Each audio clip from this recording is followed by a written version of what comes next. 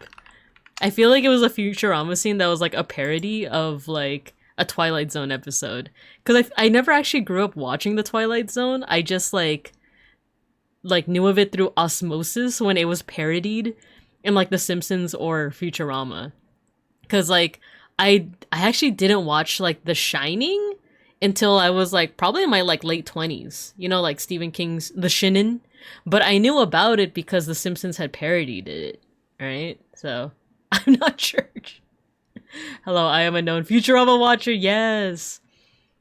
Yeah, exactly, Cielo, you got it. I finally have all the time in the world, and then his glasses break and he's like, no! Futurama, Twilight Zone. I feel like it's that one. Yeah, it's the glasses one. Here, it's this one. Let's turn off the Lady Gaga just for a second. Oh my god, I forgot it's a whole Twilight Zone thing. The scary door.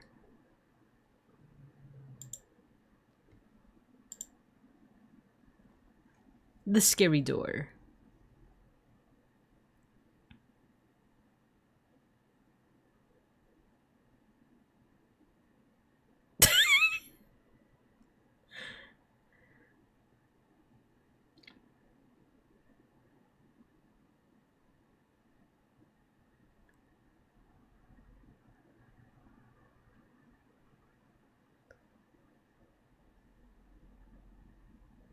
A casino where I'm always winning?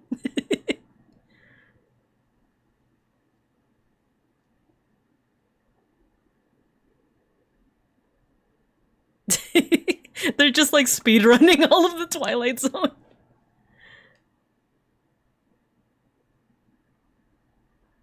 No!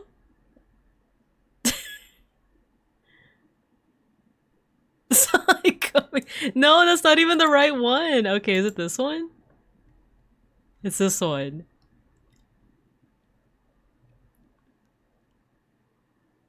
It's not fair.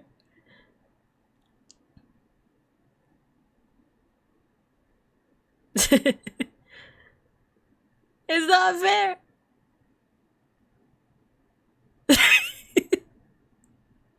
Okay, out of context, that's actually like horrifying. Like, why did that happen? You know, like, that's what I was talking about before. Because like, I finally have time now. I'm done with office work for the rest of the calendar year. I think.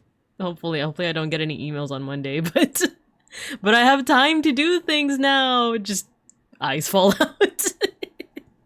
Cursed by his own hubris. Because of Futurama Station I'd call the Twilight Zone. It turns out it's a man. Yeah, watch some Futurama. Futurama watcher. Yeah. Cursed by his own hubris. My favorite is the saw it coming. God, I love Futurama so much. Especially like the comedy is good. The comedy is really funny. I remember there was like a Schrodinger's cat gag, but it's also like the emotional episodes that are like really well done, right? Like the 7-leaf clover, the dog. Man. Leela finding out about her like origin story. It's just so good. Anyway, you guys want to guess some food?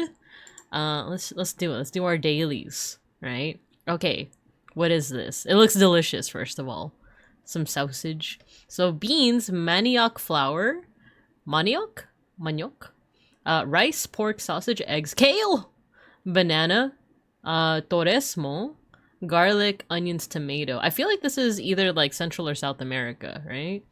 Dish features cooked rice and sauteed collard greens served alongside creamy beans refried with bacon or pork fat, accompanied by slices of fried sausage, pork cutlet, sunny side up egg, crispy pork rind, sometimes a slice of fried banana. Oh, I do like fried banana. That, to me, feels like, you know, like Central or South America, right?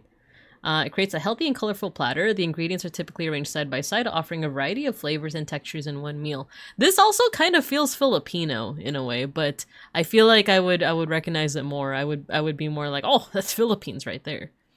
Futurama is my favorite adult animation because it, which is saying a lot because I barely watched it. I mean, I feel like there was a time where it was showing on Comedy Central a lot, but so it became like a hyperfixation for me for a while. But no, I totally get it, especially like it's just so good. Like the comedy is so good, the emotional episodes are so good. I skipped the dog episode on rewatches. I legit can't. Yeah, the dog episode. I feel like that one is sadder, but is sad, but I feel like that was another one that like hit me really hard. I feel like, don't get me wrong, I did cry in the Seymour episode. But I feel like the 7-leaf clover one like hit me as well. Like the light spoiler. I won't spoil the whole thing, but when Fry's brother is like, "Really? You mean it? I'm gonna name you after blah blah blah." Just like my brother. And then like you can hear like his voice breaking up, and like whenever it's just good voice acting. Like no spoilers either on the Demon Slayer movie, but there's a certain scene in the Demon Slayer Infinity Castle movie where someone's voice acting is so good and you can hear like their voice breaking up that it's like, ooh, you're hitting me like right in the feels. Like you're hitting me right in the feels right now. There's so many adult animation shows that are like, I don't like any of the characters, but in Futurama I actually like them. Yeah, I feel that way too with like, I did like Rick and Morty for, oh yeah, let's put on some music. I remember I liked Rick and Morty for a while until I realized that like, yeah, there's a lot of characters that I don't like in this one. I think that's why I ended up liking Smiling Friends a lot. The gags are pretty good in that one. Like it's just so like frenetic, if that's the right word to use, and like I don't know, it has that like kind of awkward that kind of like millennial humor where it just feels like the characters are riffing on each other instead of it being scripted, right? Let's guess a country. Let's I don't know why I kind of want to guess like Honduras first. Cool. Dang. Oh, we gotta go more south. Southeast. You think Brazil? Brazil. Nice. Virado Paulista. Oh, okay. Give me a second. I hear Schnackery at the door. Give me a second. I'm gonna go get him.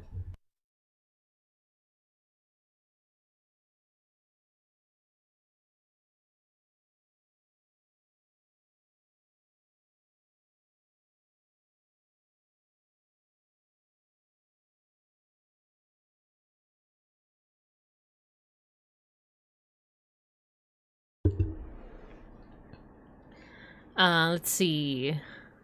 Oh yeah, Schnackery's here, so you might hear him. Oh, yep, there he is. I haven't gotten around to Smiling Friends yet, but I'm familiar with the creator's earlier work, so I know I'd probably like it. Yeah, give it a try. Give it a try and see if you end up liking it. Usually I'm like, oh, you'll love it, but like, I never know sometimes. She didn't follow Schmeep. You know what? It's been a while. I forgot that was a thing that my model did at times, where like, as soon as I like step away from the tracking, it would just like, honk shoo, honk shoo. I turned that off because of like, sometimes it would just like randomly do it. But I was watching, I think like an older VOD of mine, and I was like, oh, I should do that. I should do that again. I should turn on that feature again. All right, let's see what's next. Oh, huh? That's a pot. What's in the pot? Oh, okay, okay. Maize meal, corn, sorghum, malt, yeast, water, sugar. This is a traditional beer made from fermented corn, malt, sorghum, yeast, water. If it's corn, that has to be America's, right? And if it's traditional, let's see. Typically, it's brewed for special occasions and communal gatherings. The preparation involves boiling and fermenting ingredients until they achieve the desired flavor and consistency. It's often served in large containers and shared among friends and family. Isn't there oh my gosh, what was it? Like when we're talking about like ancient Aztec Maya, isn't there like a traditional like alcohol? But I think in certain like ancient cultures, they would also use it as an enema. Like, I'm not saying that this is what that is, but that just reminded me of like there's a certain drink, there's like an alcoholic drink that is also sometimes like an enema. Let's Guatemala? Ice cold, okay. Ice cold, so it's far. It says corn and maize meal though. I don't know, that makes me think that it's like the Americas, but then again, we aren't necessarily going for Rin, hello, you got your sticker. Because when I hear like, you know, it's like an ancient food, I want to say that like, oh, you know, corn, squash, all those kinds of things are like indigenous to the Americas. But this could have also been made after the quote unquote age of exploration, right? So Schnackery, what's up? Oh, he wants to leave already. Did he just pee in the sink? Wait, give me a second.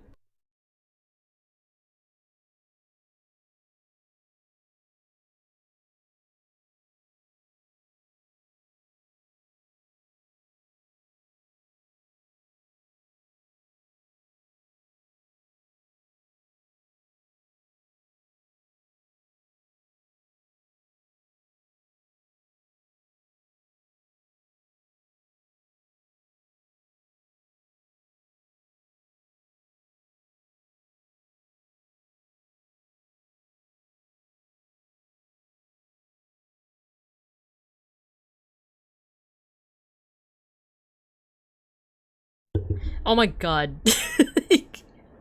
Schnackery came into the room and then we technically have like the master bedroom. It's not big. I'm gonna tell you right now, it's the master bedroom, but it's not big.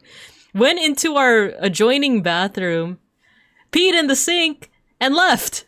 Like, I just like ran the sink right now to like, you know, wash it out, but god dang it. Schnackery, why?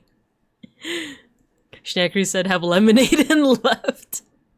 Huh? That is something that Schnackery does, actually. That's why sometimes we have to, like, close the bathroom door to make sure he doesn't do it. I don't know if it's some kind of... I'm pretty sure it's, like, a territorial thing, but he just... It is something he does, which is actually preferable because that's easier to, like, clean, rather than, like, pee on, like, the bed or, you know, like, the carpet or something. Exactly what Fugubi said. Also, hello, Fugubi. Exactly what Fugubi said. At least it's not on the floor or things where I'm like, all right, give me a second, and you just hear me like ripping paper towels. Like, if you wash it out with bleach, you may not smell it anymore and not do it. Oh, that's a good tip. Wait, isn't there something though with like bleach and ammonia shouldn't mix? Or is my like understanding wrong where it's like, does cat pee not have that? I forgot what it was, but because if you don't clean it up properly, he'll think it's an actual place to pee. Oh, you're right. He does. Oh my god, this is kind of like TMI in terms of Schnackery, but he also doesn't have great aim. So like, thankfully, he made it into the sink, but there have been times where he's like missed, and it's like, ah, geez. Like, might be messy cat, but it has manners. Yeah, he is a messy cat. Okay, so true, maybe not bleach use. Oh yeah, vinegar. I just forgot, like, no, feel free to correct me because, you know, I'm a very forgetful bear. I forgot, like, there's certain things that you're not supposed to mix. I just forget if it's that. Okay, so ice cold, southeast. I still want to say Americas, so maybe we can go, like, all the way to the tip. Just the tip. Let's do, like, Paraguay. Still ice cold. Is it Antarctica? Like, wait, what is this? Oh, wait, there's an address here. Is it an address? No, it's a P.O. box. Should we do like... It's southeast that way. Okay, we need a world map.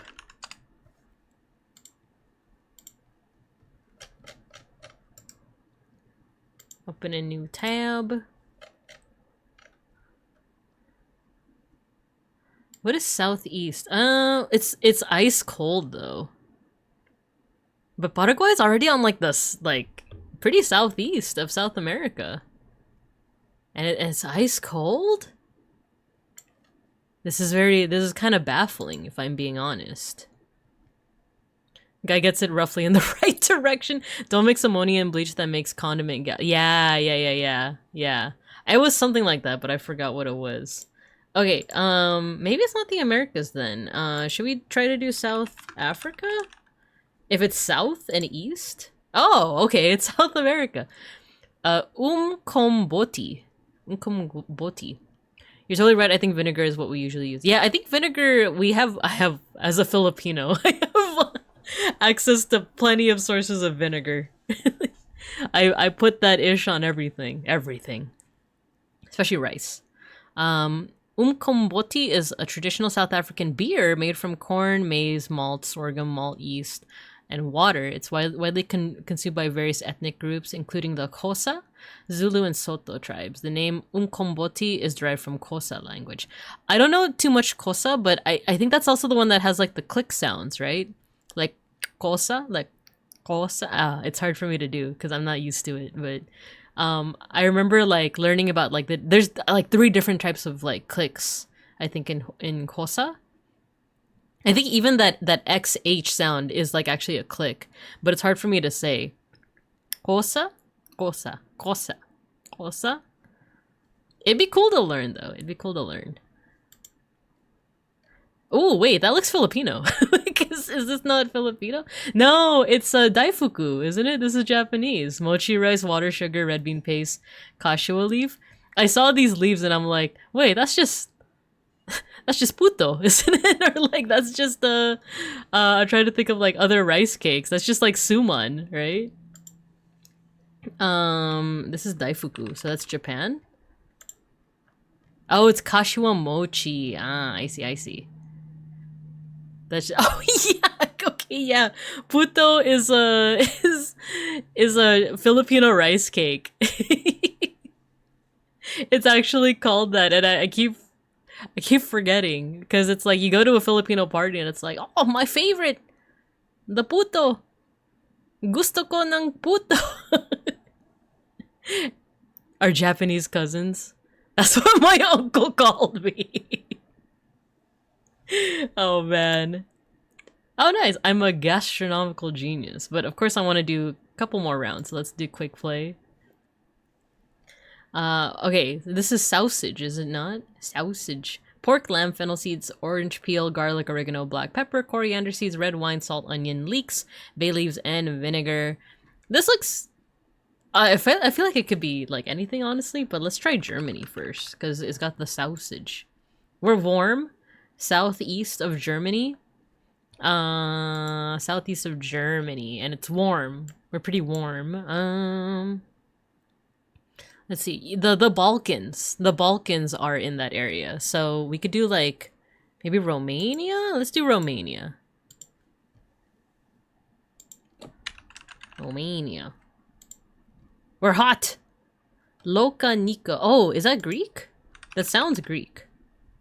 Oh, Greece.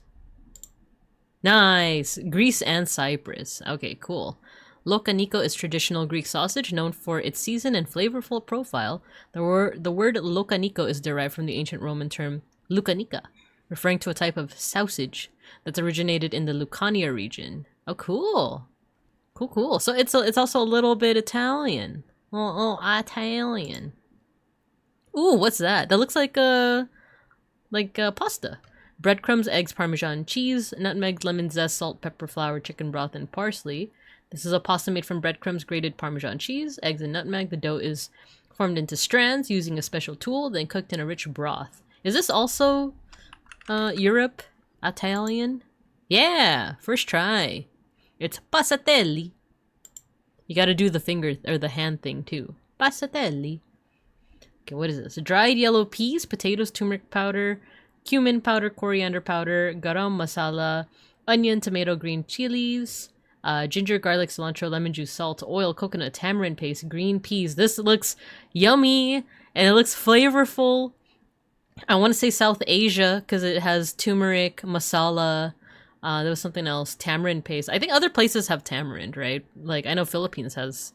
Is it tamarind that I'm thinking of? But let's try South Asia first. India? Nice.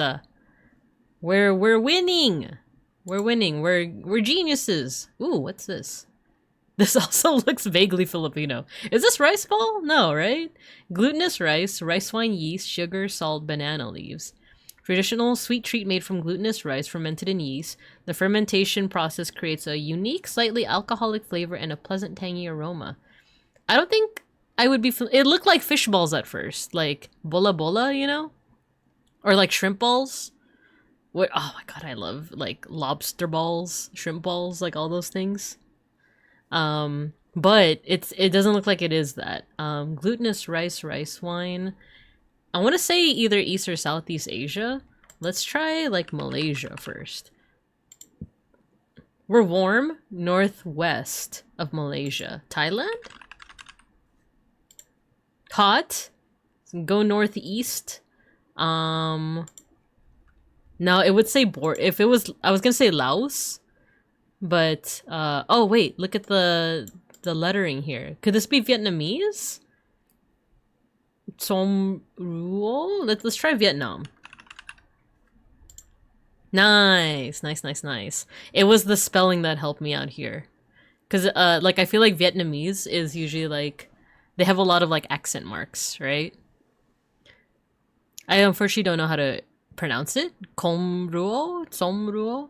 Traditional Vietnamese dish consisting of fermented glutinous rice. Commonly consumed... Outermost... Ghosty! Hello, hello. You got your sticker.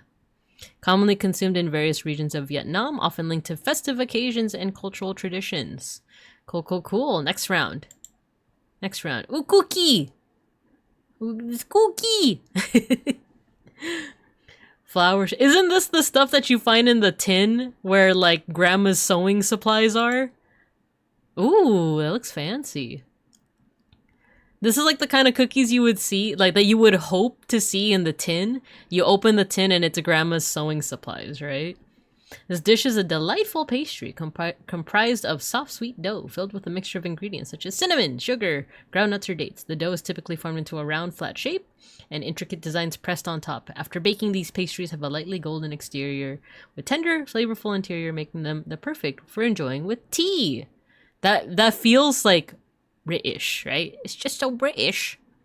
But I don't know, something about this picture feels like it would be from like another culture. But let's try United Kingdom first. United Kingdom. Cool. Not even close. So we're east. Well, it's cool. It's not cold, right? So maybe Russia?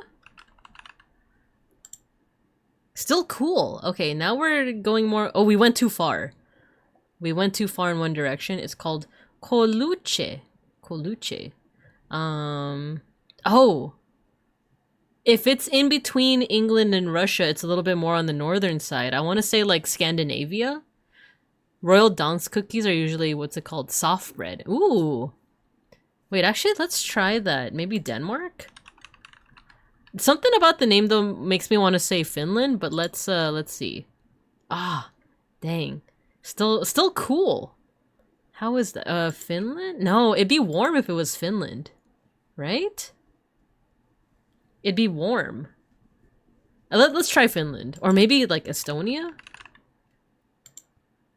It's still cool. Wait, what do you mean? So it's west of Russia, but it's...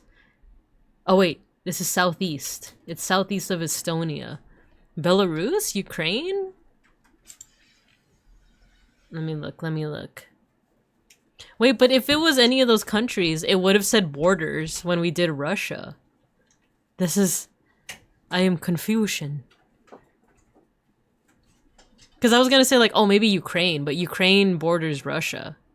Let's see. It's southeast. but it's cool. I'm looking at a world map right now. There's Kazakhstan. No, that also borders Russia. It has to be a country that like borders Russia. I'm like, what's tripping me up is the Russia thing, saying that it's west of Russia. So if it's like east of United Kingdom and it's west of Russia, it would be within, right? Like it would be within Europe. But like, but then again, also maybe this is a mistake because Russia is also very large. What if it's like, you know, if where are we measuring like Russia from? Like the Netherlands, Romania? And it's, yeah, it is southeast. It's southeast of Estonia. Eastern Europe. Romania might be a good one. Oh, we have one more guess left. So this is it. We do or die. Oh, Iran. Wait. I'm looking at the map. Is that really considered in between? It is. It is considered in between. It's more so like south of Russia. Like because you guys saw the arrow, right? I feel like Iran is like, if you're looking at a world map like I'm doing right now, Iran is like, wait, where is it? Here. Iran is right here. I would consider that south of Russia, right? Like, it's tricky. It's tricky. Yeah, Iran is south, but the arrow was pointing to east. That's what like tripped me up. So that's the one that we didn't get, but that's okay. Final score. We're a super foodie. Nice. Look, we had such a good streak. And then and then we ended up getting a 0 on the Iranian one. That's a shame. It looks good though. All the foods always look good. So I think from here we're ready to look at some art, right? We're ready to look at some art. But of course, if you guys also want to play some food guesser for yourself, here's the link. I feel like that was a good warm-up, right? I ran so far away. I just ran. I ran all night and day. Couldn't get away. Okay, let's do it. Let's get into some art. So, this is what we're going to be looking at. A lot of these artworks I found first on Twitter. And then I ended up looking up the artist. So, for example, we're going to start first with like Leonard J. Kosciuszki. So I looked up his like website. Looks like he's a contemporary artist. But if we want a preview of what we're going to be looking at, we're going to be looking first at Leonard J. Kosciuszki. And then we're going to do Georgy Kurasov. Or Georgy Kurasov. Followed by Agnes Pelton, an artist from the 1930s. And then finally, this one was recommended by, I believe, beeplebees. Let me see who recommended. Yeah, beeplebees was the one who recommended this one. This one seems to be by this person, Czar. Silly doodles. They have some pretty cool art, but I'm pretty excited to like observe this one a little bit more. But yeah, we're just looking at 4 artists today, so depending on how fast we go through this, it might be a pretty short stream. In which case we can either yap, or if you guys have like an art that you would like me to look at, we could do that. But let's just get straight into it, shall we? Get right into it. So Leonard J. Kosciuszki. This is okay. So the first 3 artists that we're looking at, I think I told you guys during the last art appreciation, I was just cleaning up my bookmarks. I just had so many things in my Twitter bookmarks, not for this account, mind you, but for my Pao Pandan account. I just had the urge to like clean out my bookmarks. It was one of those days where like, are you ever just overwhelmed with things? You're overwhelmed with so many things that instead of handling those things, you like clean something completely unrelated, or you do something completely unrelated. Because I think that day I was just like so tired from doing work, so tired from like doing like, you know, other things, that I was like, you know what, I'm gonna clean out my I was about to say Instagram, my Twitter bookmarks. So I had a lot. I reduced it down to like, I think 7 posts, I think I told you guys before. But those 3 that I showed you, These ones, they were in my Twitter bookmarks. So I dug them out. I saved them all to like a singular post, and now that's what we're looking at. Mega Bronson, hello. You caught us just in time. We're getting started on our art appreciation. The ADHD nervous cleaning. Yeah, like the stress cleaning, right? I feel like I do that sometimes where it's like, oh, I don't want to do work. I don't want to like do my other responsibilities. I'm going to clean.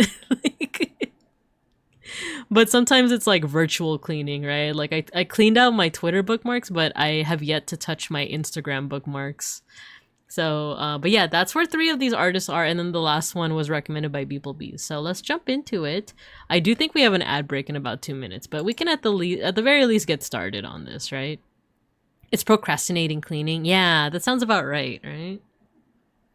I'm actually lurking. I need to prepare a very large pot of sinigang for family Christmas tomorrow. Yo, good luck. Oh my gosh, I miss sinigang. Sinigang gang. You know what I mean? Ay, sinigang. Unrelated, but saying ay sinigang just reminds me of like, this started as a joke at first, but now I've unconsciously started to do it. You know when you like accidentally like drop something or you accidentally do something, or like let's say that you stub your toe and like just on reflex you say like ow, right? But I remember some of my like Filipino friends, they would say, even though they didn't grow up speaking Tagalog or they didn't grow up like in the Philippines, they would like stub their toe and be like aray, because that's like how you say like ouch in Tagalog. I haven't done that. I didn't do that, but when let's say that like something falls unexpectedly or I drop something unexpectedly, some of my friends would go like ay, like ay shit. I know I'm not supposed to swear, but I've actually started to say that like unironically, like on reflex. Like I remember I don't remember what it was that I dropped, but I dropped something and I was like ay shit. Like ay. It's funny because like there's like a stereotype that like the Filipino aunties, the titas, they're no matter how deep their voices are, they pitch their voices up when that happens. Because one time I was taking a picture with my coworkers and there was like 3 of us Filipinas in the group, and we had propped up the phone on something so that it would take a picture of all of us, and then it fell. But it fell forward, so it fell off of the little ledge that it was on, and all 3 of us Filipinos were like, ay! And the thing is, all 3 of us have like pretty deep voices, you know, like for like a femme presenting person, I have like a pretty deep voice, right? And like my other 2 coworkers also had deep voices, but all 3 of us were like, ay! In Spanish, it's ay, so that's funny. I'm too American, I just say frick. I can make y'all a pot at some point. I just gotta find out seasoning without shrimp. Yeah. No pressure, but if you can, I do love sinigang. Ay, sus Mariosep naman! Yeah, exactly. Maybe that's the thing that I should start, like, saying unironically. Ay, sus Mariosep! Ay, nako! You guys are getting a lesson in Tagalog, like, not even swears, right? But just like when you accidentally do something. I started saying like ay shit, but I think my mom used to say like ay puki, which is like oh vagina. Like I remember as a kid she would say like ay puki. I just do the meme of Sully from Monsters Inc. There was another one. She'd also say like "ay puñeta," and like I think she said it at like a Goodwill. She said it at like a thrift store next to like a Hispanic woman, and the Hispanic woman like gasped, like audibly gasped. She was like, "Whoa." She also says like "ay puta ka yawa," and yawa is like a Bisaya swear, I think. Like Bisaya is like another. Oh, we have an ad break coming up. Bisaya is like another language in the Philippines, and she is Bisaya, like she speaks Bisaya. So she would say like "ay puta ka yawa," and like you guys know what puta is, like. But yawa is like demon, but it's like evolved into just being like a swear, you know. So she'd say like "ay puta yawa," and if you guys were watching the VTRP, there was a streamer who said Yawa, and I remember like I was dying when I heard it because I'm like, Bisaya spotted. I know what you are. What I think is cutest in Spanish is chispas, which is a non-curse explanation that's literally just like sparks. Oh, sparks! Wait, that's cute. I love that. Well, we have our ad break soon. We have our ad break soon. Ay chispas. I like that. I like that. All right, we have our ad break soon, so I'll see you guys in about 3 minutes, and then we'll really get into our art appreciation. Oh, my model, she lagging. It's so cute. I love it. I love it. Maybe I should replace Aishit with that. You know, ay chispas.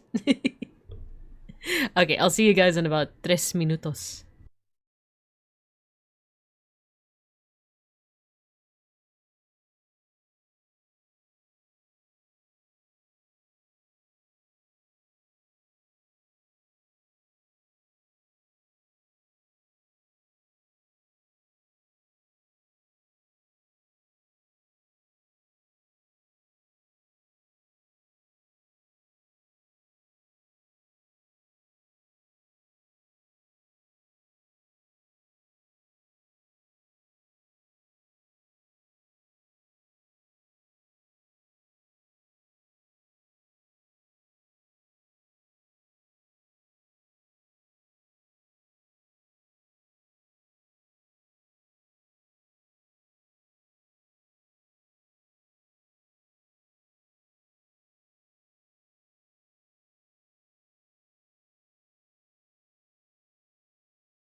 All right, we back. That last song, didn't it sound a lot like Telephone? I know it's literally the same artist, but like I was like, wait, this sounds familiar.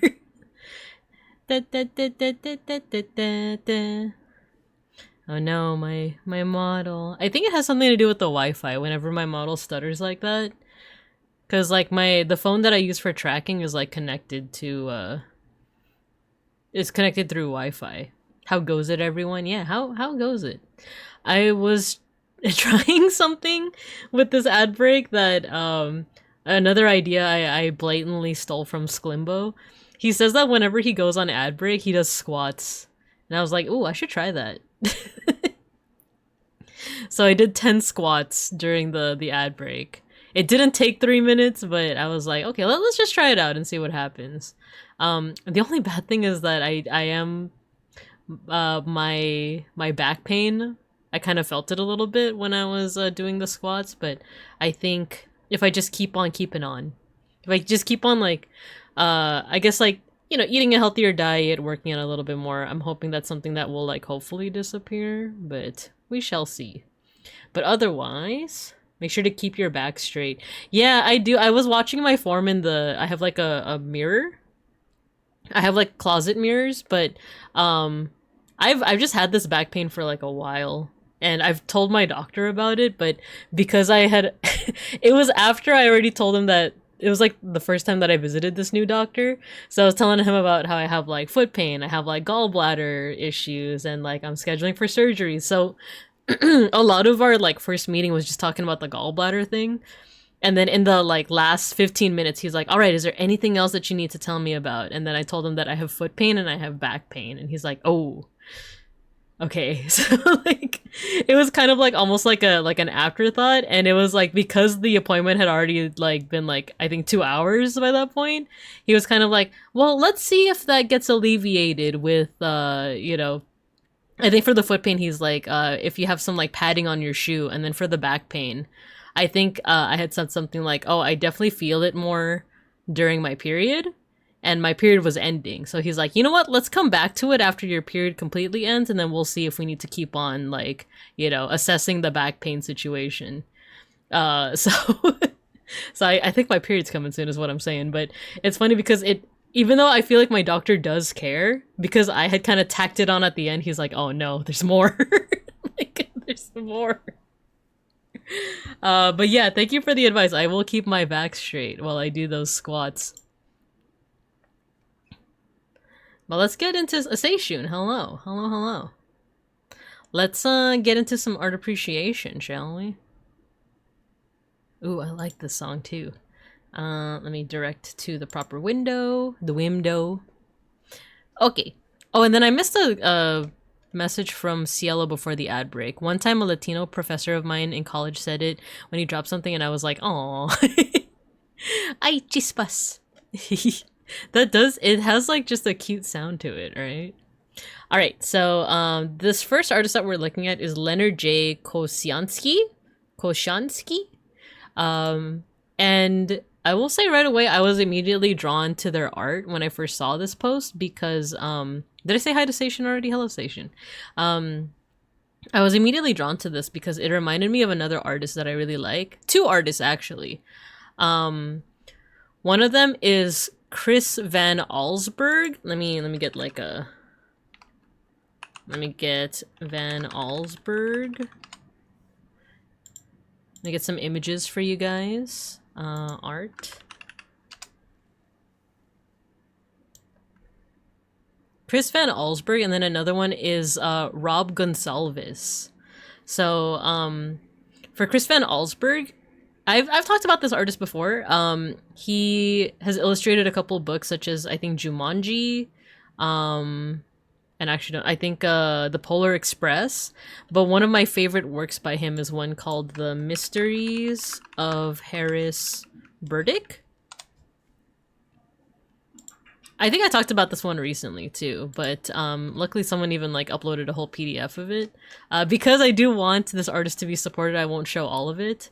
It is available on Google, as you can see, but it's this collection of cool like standalone illustrations where like there's just one caption and that's it. Like there's no extended story about it. It's just kind of one of those like images that make you wonder what the extended story is. So like, for example, Archie Smith, Boy Wonder, a tiny voice asked, is he the one?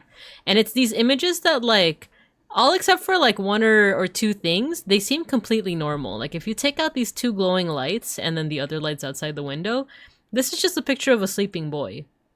But of course, because there's these lights, these mysterious lights, and the caption, it gives you a little bit of intrigue as to like, ooh, what's the full story here? So the whole book is basically like this, where this is another one called Under the Rug. The caption is 2 weeks passed and it happened again, right? Because then you wonder like, ooh, what is underneath the rug, right? What is causing him this terror? What does the caption mean? And back in elementary school, when I first saw this this book, my teacher was using it as like writing prompts. Like they would be like, all right, so look at this prompt and continue the story. So I'll show you this last one and then we'll go back to the original artist we were talking about. A strange day in July. He threw it with all his might, but the third stone came skipping back. You know, it makes you wonder, like, what's going on here? We have these two little kids.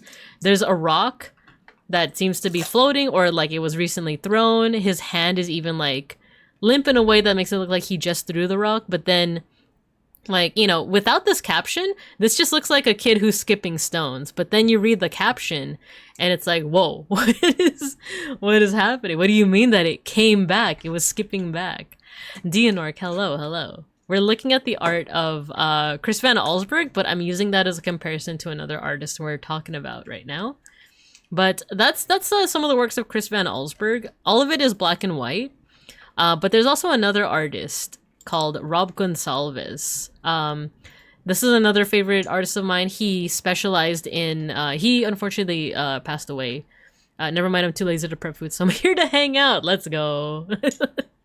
Well, hopefully the sinigang gets finished in time, but otherwise I'm glad to have you here, Mega Bronson. But this is another artist I like.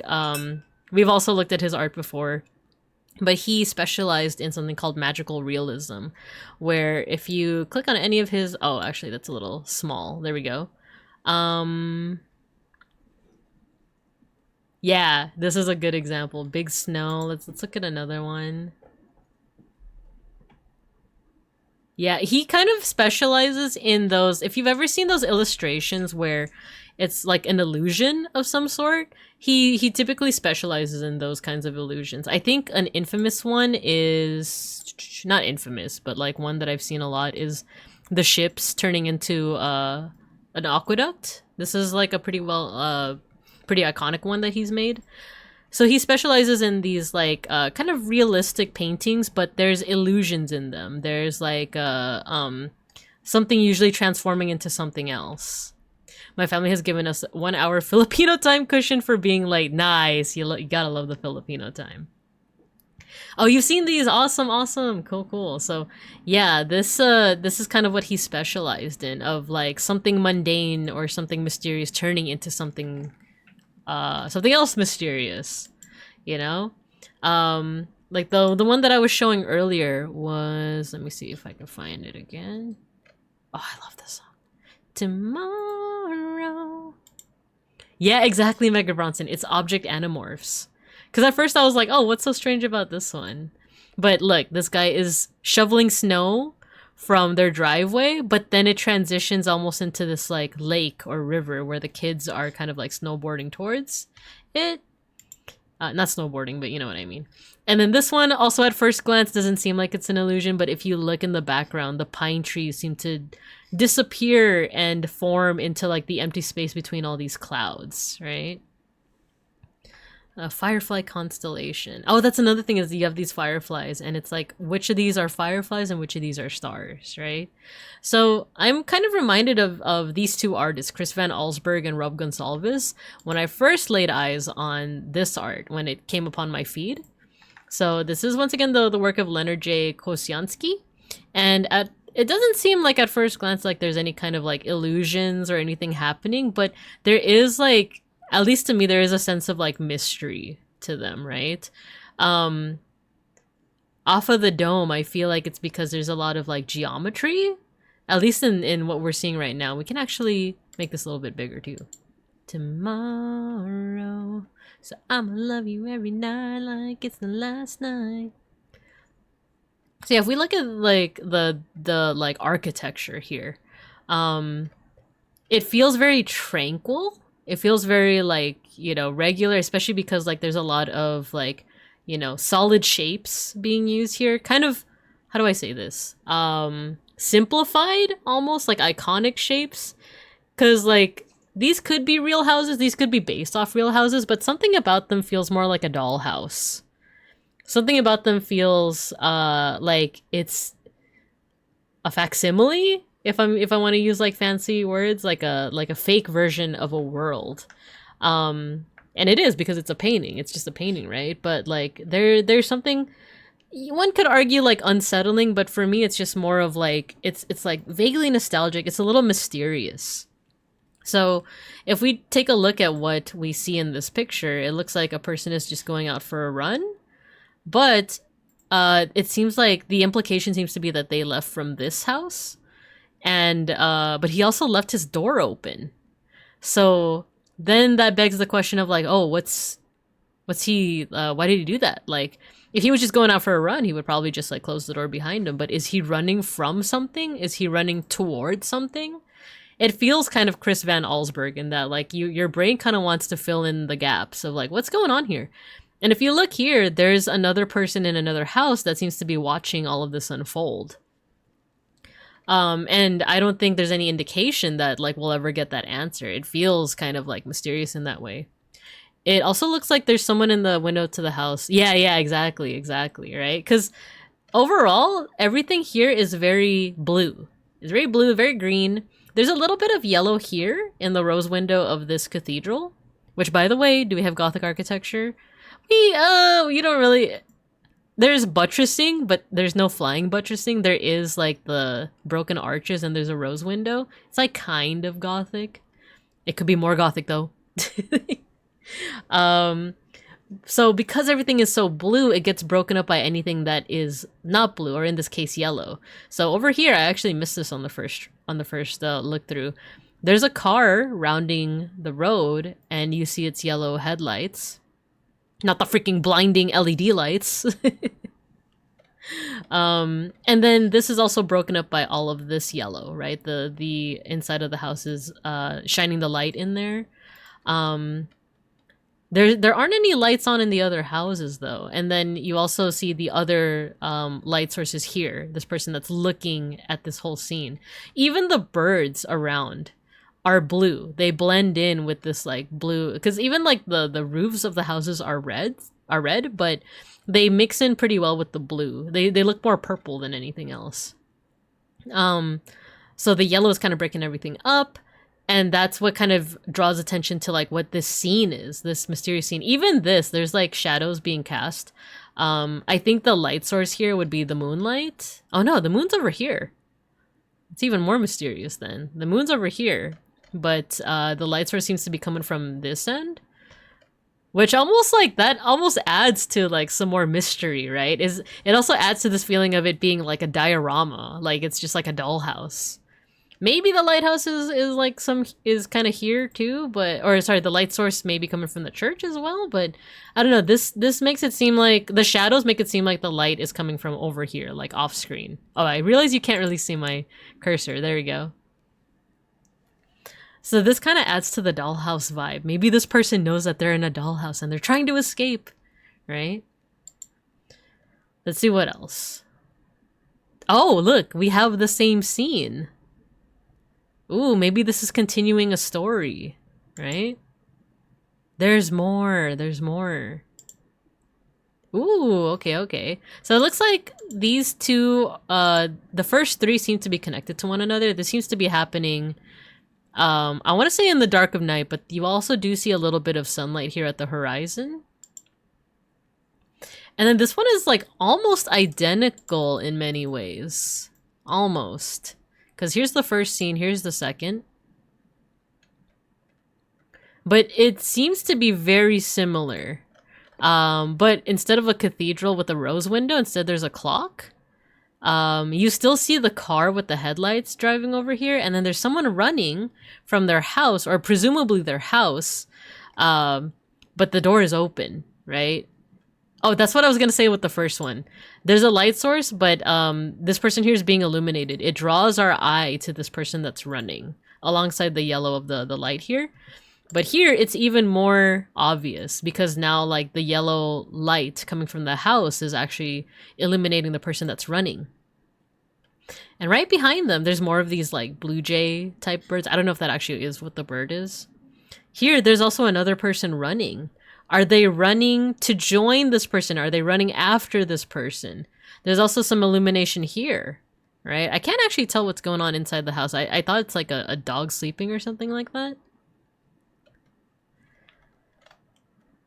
And then we have like very similar like features though, like these red roofed houses. You have the crescent moon in the distance. You have these like mountains that are just full of like trees and the same type of house. Once again, it's giving some kind of like dollhouse, diorama type feeling, like a little bit of like maybe even escapism. Ooh, you know what's creepy? You know what I just noticed? Zoom in, enhance. Look at this house. There's someone watching in the darkness.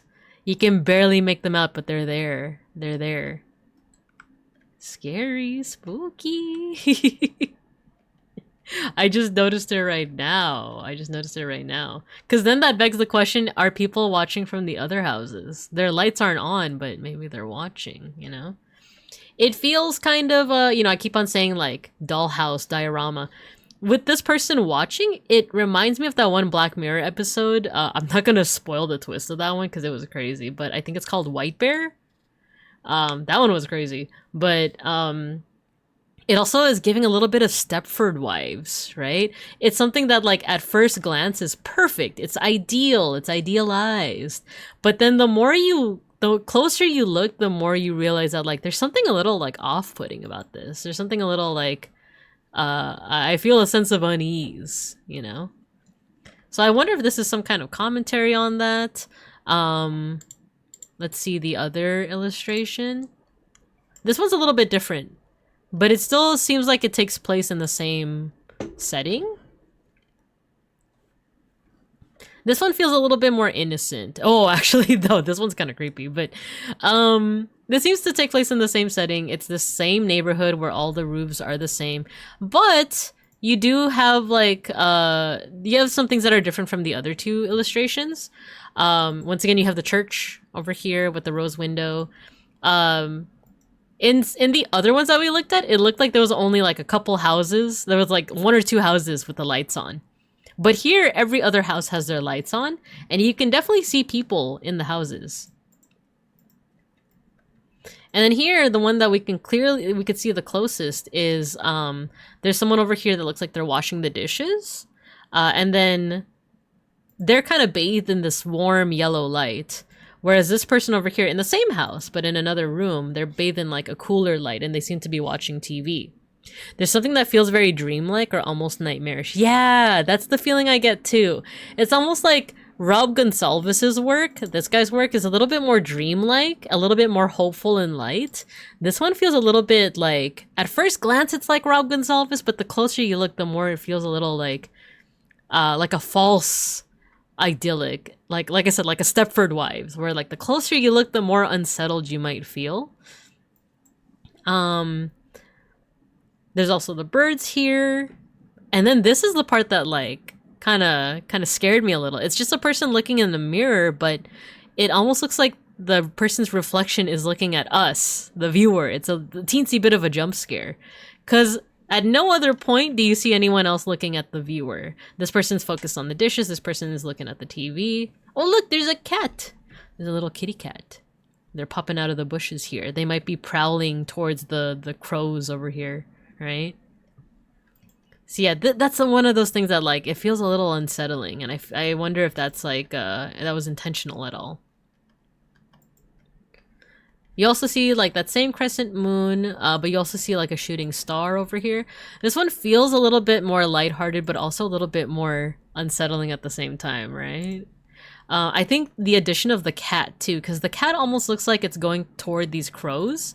So it kind of even though cats are very cute, I'm very biased in that aspect, it does feel also a little bit predatory in a way, almost like it's even more hinting at like, oh, there's danger afoot, there's danger in this crazy, noisy, bizarre town. Let's see, what else? And then this one breaks the mold a little.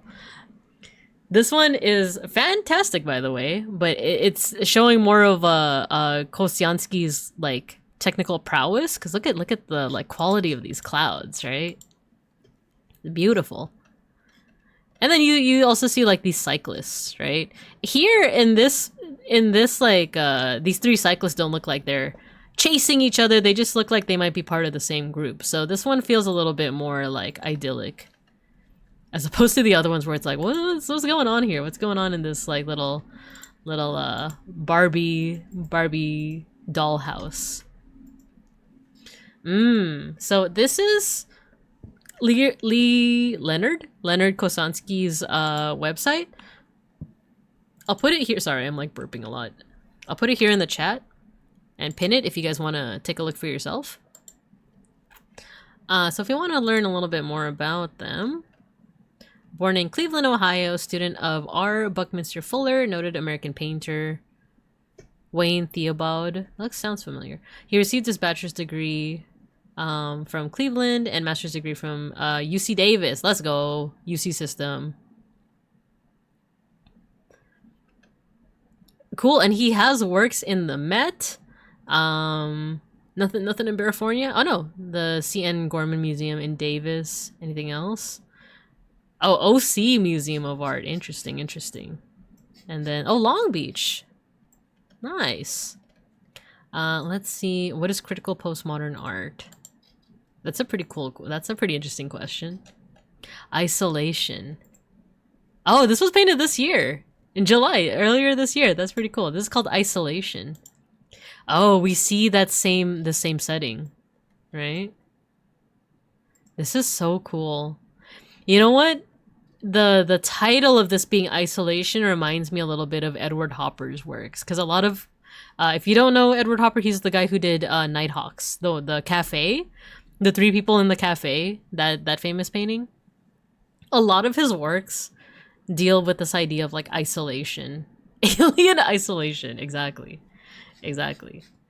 So a lot of his works deal with that. This reminds me of that because Hopper also has a work where it's just like a woman staring out a window, right? I'm getting the same vibes here. I hate to constantly be like comparing him to other artists, being like, oh, this reminds me of this artist and this artist. Like, obviously, Leonard Koshansky is like also like an amazing artist in his own right. But I do like these I guess feelings that are being conjured up by his works.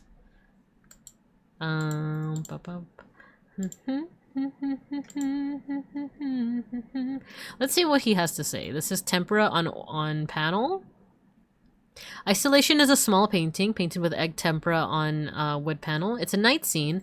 Most of the colors are dark. A warm yellow-orange light pours out of the window, silhouetting a single isolated figure that gazes out. Shadows are cast across a green lawn, and as night approaches, the sturdy house protects the lone figure from the threats of nature represented by the evening sky. The suburban American scene depicts isolation and community at the same time. Ooh, I love that. I love hearing the artist's work as well. Because this is the artist himself kind of saying like, this is what this is about. We seek privacy and security for ourselves and our families in worlds of our own creation. We build solid suburban clusters and villages of modern homes.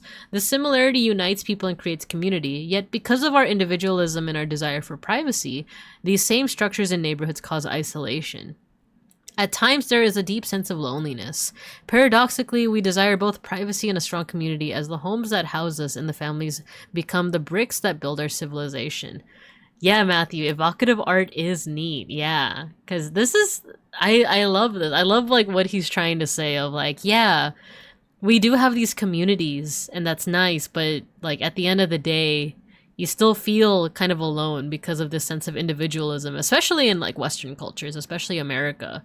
I think in other works that have this little like suburban neighborhood, there's usually another house that has like the light on, and there's a bit of like in that first one we saw, the other house is giving us this feeling of like, oh, you're being watched. But this one feels more like unifying in a way. Like there's another person that's also going through isolation here. It's almost like a smaller mirror as to what's happening here. This person feels isolated, Little do they know that just behind them in another house, there's someone who's feeling the same exact way, you know? Another one of, it follows that theme of like, you're alone, but not alone. You're together, but you're not together, you know? I love that. I love that. Let's take a look at one more thing, one more art piece here on their blog, and then we'll move on. Suburbia. Stormy. Stormy. The Astronomer. Wait, I adore this one. I hate that since that's me. Aw. Pet, Matthew. Pet. Whoa, this one's kind of freaky deaky. I hate rich people. Gamers staying up till the sun comes up. Exactly. This one's interesting because it also feels a little bit storybook, right? This one feels very like Chris Van Allsburg in its own way. It's yellow. You like the new redeem? I hate rich people. This one's called The Astronomer, and before we see what the artist has to say about this, let's do our own observation. This looks like another piece of his, like, suburbia, like another rendition of, like, his, how he renders, like, suburbia. The houses feel a little, like, oh, look, the houses are all on their own plot of land. That kind of builds into that whole idea he was talking about before with, like, isolation, despite being in a community. There's a car over here. There's a sign that says slow children, you know, it's a safe community. There are lights on so it doesn't feel like super isolated. But there's like little things here and there that feel a little mysterious, a little off-putting. Like this person over here, it seems to be watching what's going on here. There's also like a shadow over here. It makes you wonder like, ooh, who is that? Are they watching someone else? There's a person here walking their dog. They have the flashlight on so that they can always see their dog. And then we have the titular astronomer here. They're looking up. Let's actually see also what the time is. This looks like it's what 10:25, almost 10:30. So it's a little late at night, but still kind of like a reasonable hour for people to be like out and about. And then the astronomer here is like using their telescope to look up at the night sky, but I wonder how much actually you're not seeing too much light pollution. There is a little bit of like a gradient here that implies a little bit of light pollution, but you still see a lot of the stars here. There's something about this that feels very nostalgic for that reason. But yeah, there is this sense of like isolation in that like everyone seems to be blocked off by themselves in their own lane, but not necessarily flourishing. Because look at the use of lines here. Look at the use of lines and shapes where like the person walking their dog is in this like green, like not quite rectangle, but like this green shape here. This person in the shadows is also in their own little rectangle. This person is literally like fenced off. In fact, these two might not be aware that they're like so close to each other, right? But they're fenced off. They're concentrating on the sky over here. So they're fenced off. They're in their own, like the lines of the fence and the bush separate him from everything else. And then even the person that's watching, this might even be like this person's like mother or something, because you see like the graying hair. This backyard seems to connect to this like household. And it probably wouldn't be an apartment because we don't see any other apartments here. Or we assume that these are just like, you know, one family households. So maybe this is actually like this person, the astronomer's like mother. Maybe they're like just watching out for them because it's so late at night, right? But even they are kind of separated into their own rectangle.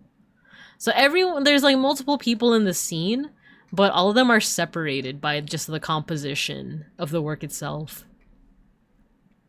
So I think from what I'm getting, a lot of Kosiansky's work has to do with this idea of like being isolated within a community. Like normally like within a community, you never feel isolated, but unfortunately in this day and age, and especially in the West, you do. Suburban landscape. Oh yeah, so let's see what he has to say about the astronomer himself. The Astronomer is a medium-sized oil painting on canvas. The dominant blue color gives the painting a nighttime atmosphere. The stars in the headlight add our awareness to the time of day. Contrasting with the blue is the reddish-orange of the brick houses. Between them, we see the Astronomer in the foreground with a telescope. A window in the lower left reveals a clock telling us that it's 10:25 p.m. The Astronomer himself is illuminated by a symbolic light from above. This is a surreal painting. It reveals how we experience things as well as how they look. How we feel about a subject as well as how it appears. A nearby church has stained glass windows. The sign reminds us that we are in a neighborhood of family homes. Ah, yes, yes. The sign that says like slow children, right? So it's interesting. I really do dig this guy's artwork because there is like a consistent theme that we're seeing.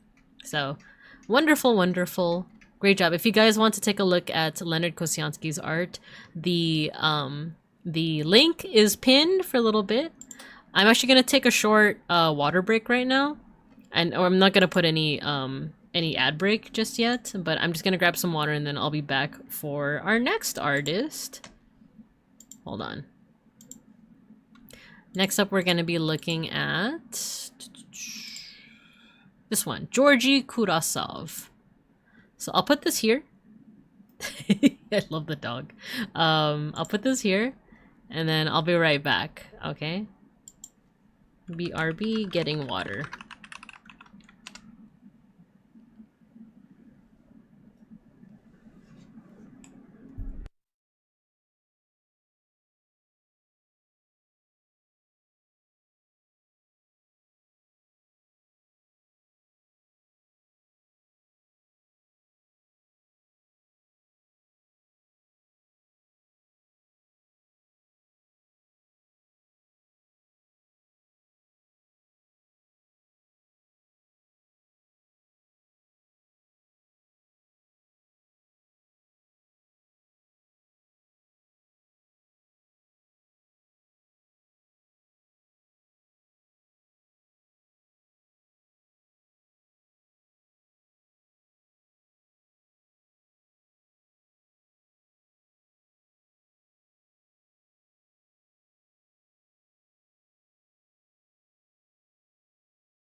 Okay, I'm back. I'm back with water. Let's go ahead and continue with our art appreciation. I feel like for the next three artists, I'm not gonna spend as much time as I did on Kosiansky because I don't know, his was just like dripping with like so much symbolism for a consistent theme, and that's not to say that the next artist will not be that way, but I also want to save on my voice, so because I'm also gonna be streaming tomorrow morning too. So let's go ahead and go to our next artist. This is Georgy Kurasov. They are, it seems like they are a cubist artist. There's a lot of geometry that you can see in their works. But let's take a look-see. Yeah, so here's our first work. I think while I was getting water, I had this up on the, oh, we're so cubist. We're just so geometrical. Wait, let me check if the board. Let me just fix the dimensions of this. There we go. We'll do like that. Hehe. We're just so geometrical.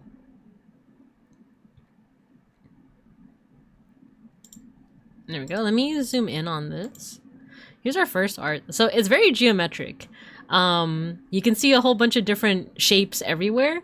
and the lines all intersect with each other, which usually in art, you want to avoid those. Those are usually called tangents, but this is actually being used like very intentionally.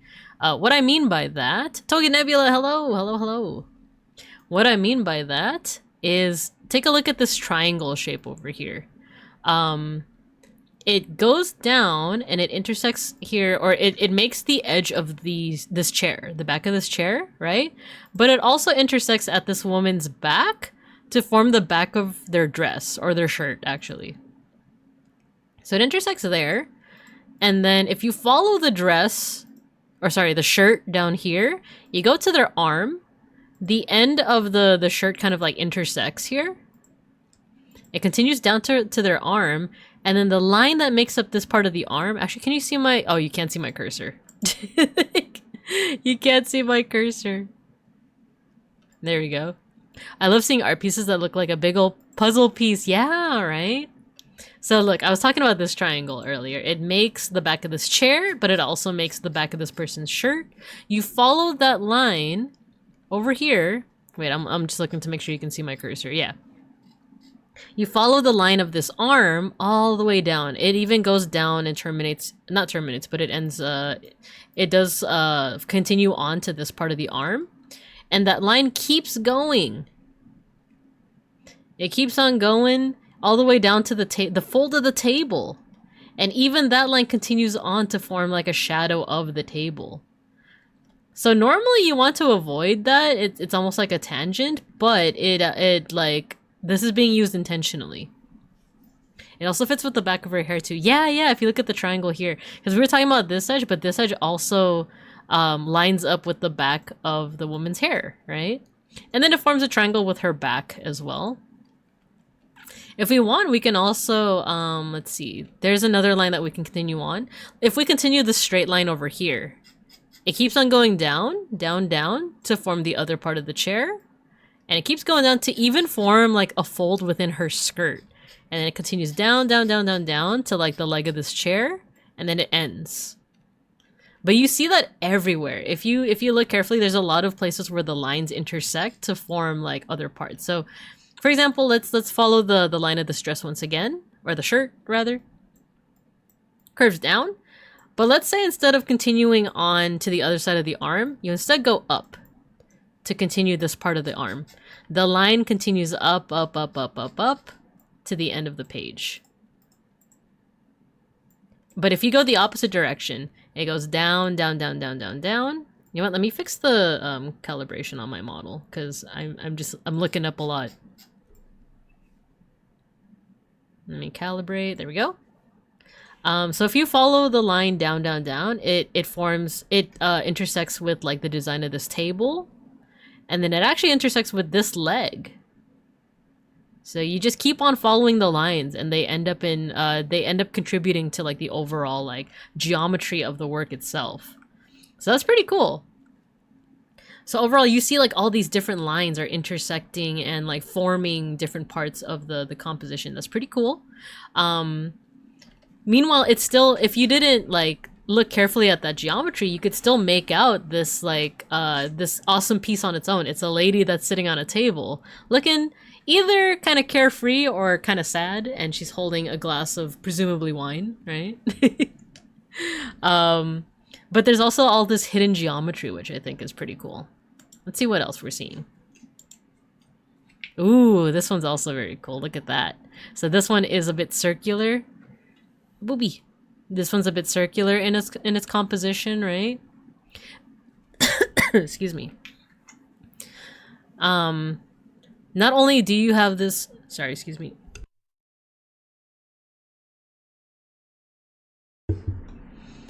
I had to cough a little bit. I've been doing a lot of talking without stopping, so I'm starting to feel it in my voice. This always happens with art appreciation. I keep like not stopping.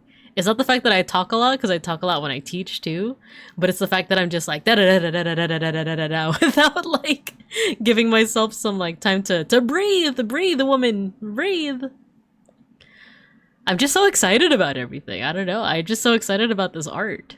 But yeah, it's a circular composition, but you're also seeing more of those lines that I was talking about. Like look at the Look at this corner of the corner. This part of the circle over here. There's a bunch of lines intersecting or meeting rather. There's one line that goes all the way down. There's one that goes all the way this way, and then it breaks up into two different lines, and then there's another one that goes all the way here.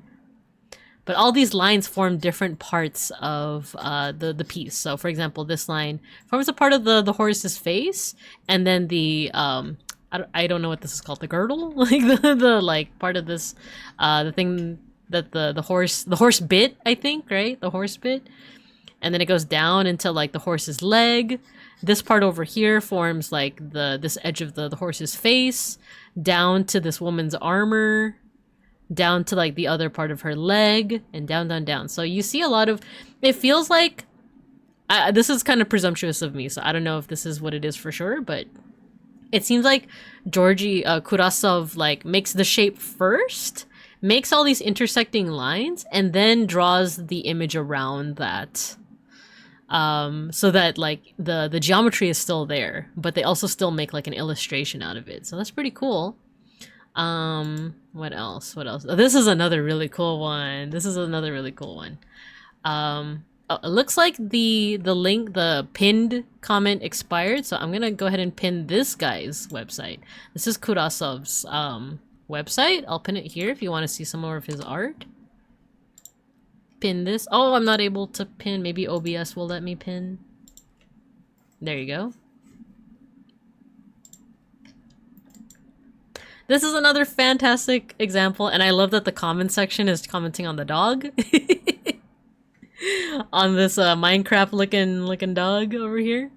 But you see all of the geometry and you see all the lines first. It feels like I said, my prediction, my prediction of how he constructed this, how Kurasov constructed this, is that they did the lines first, they did all these shapes first, and then they constructed the art piece around the lines and around the shapes.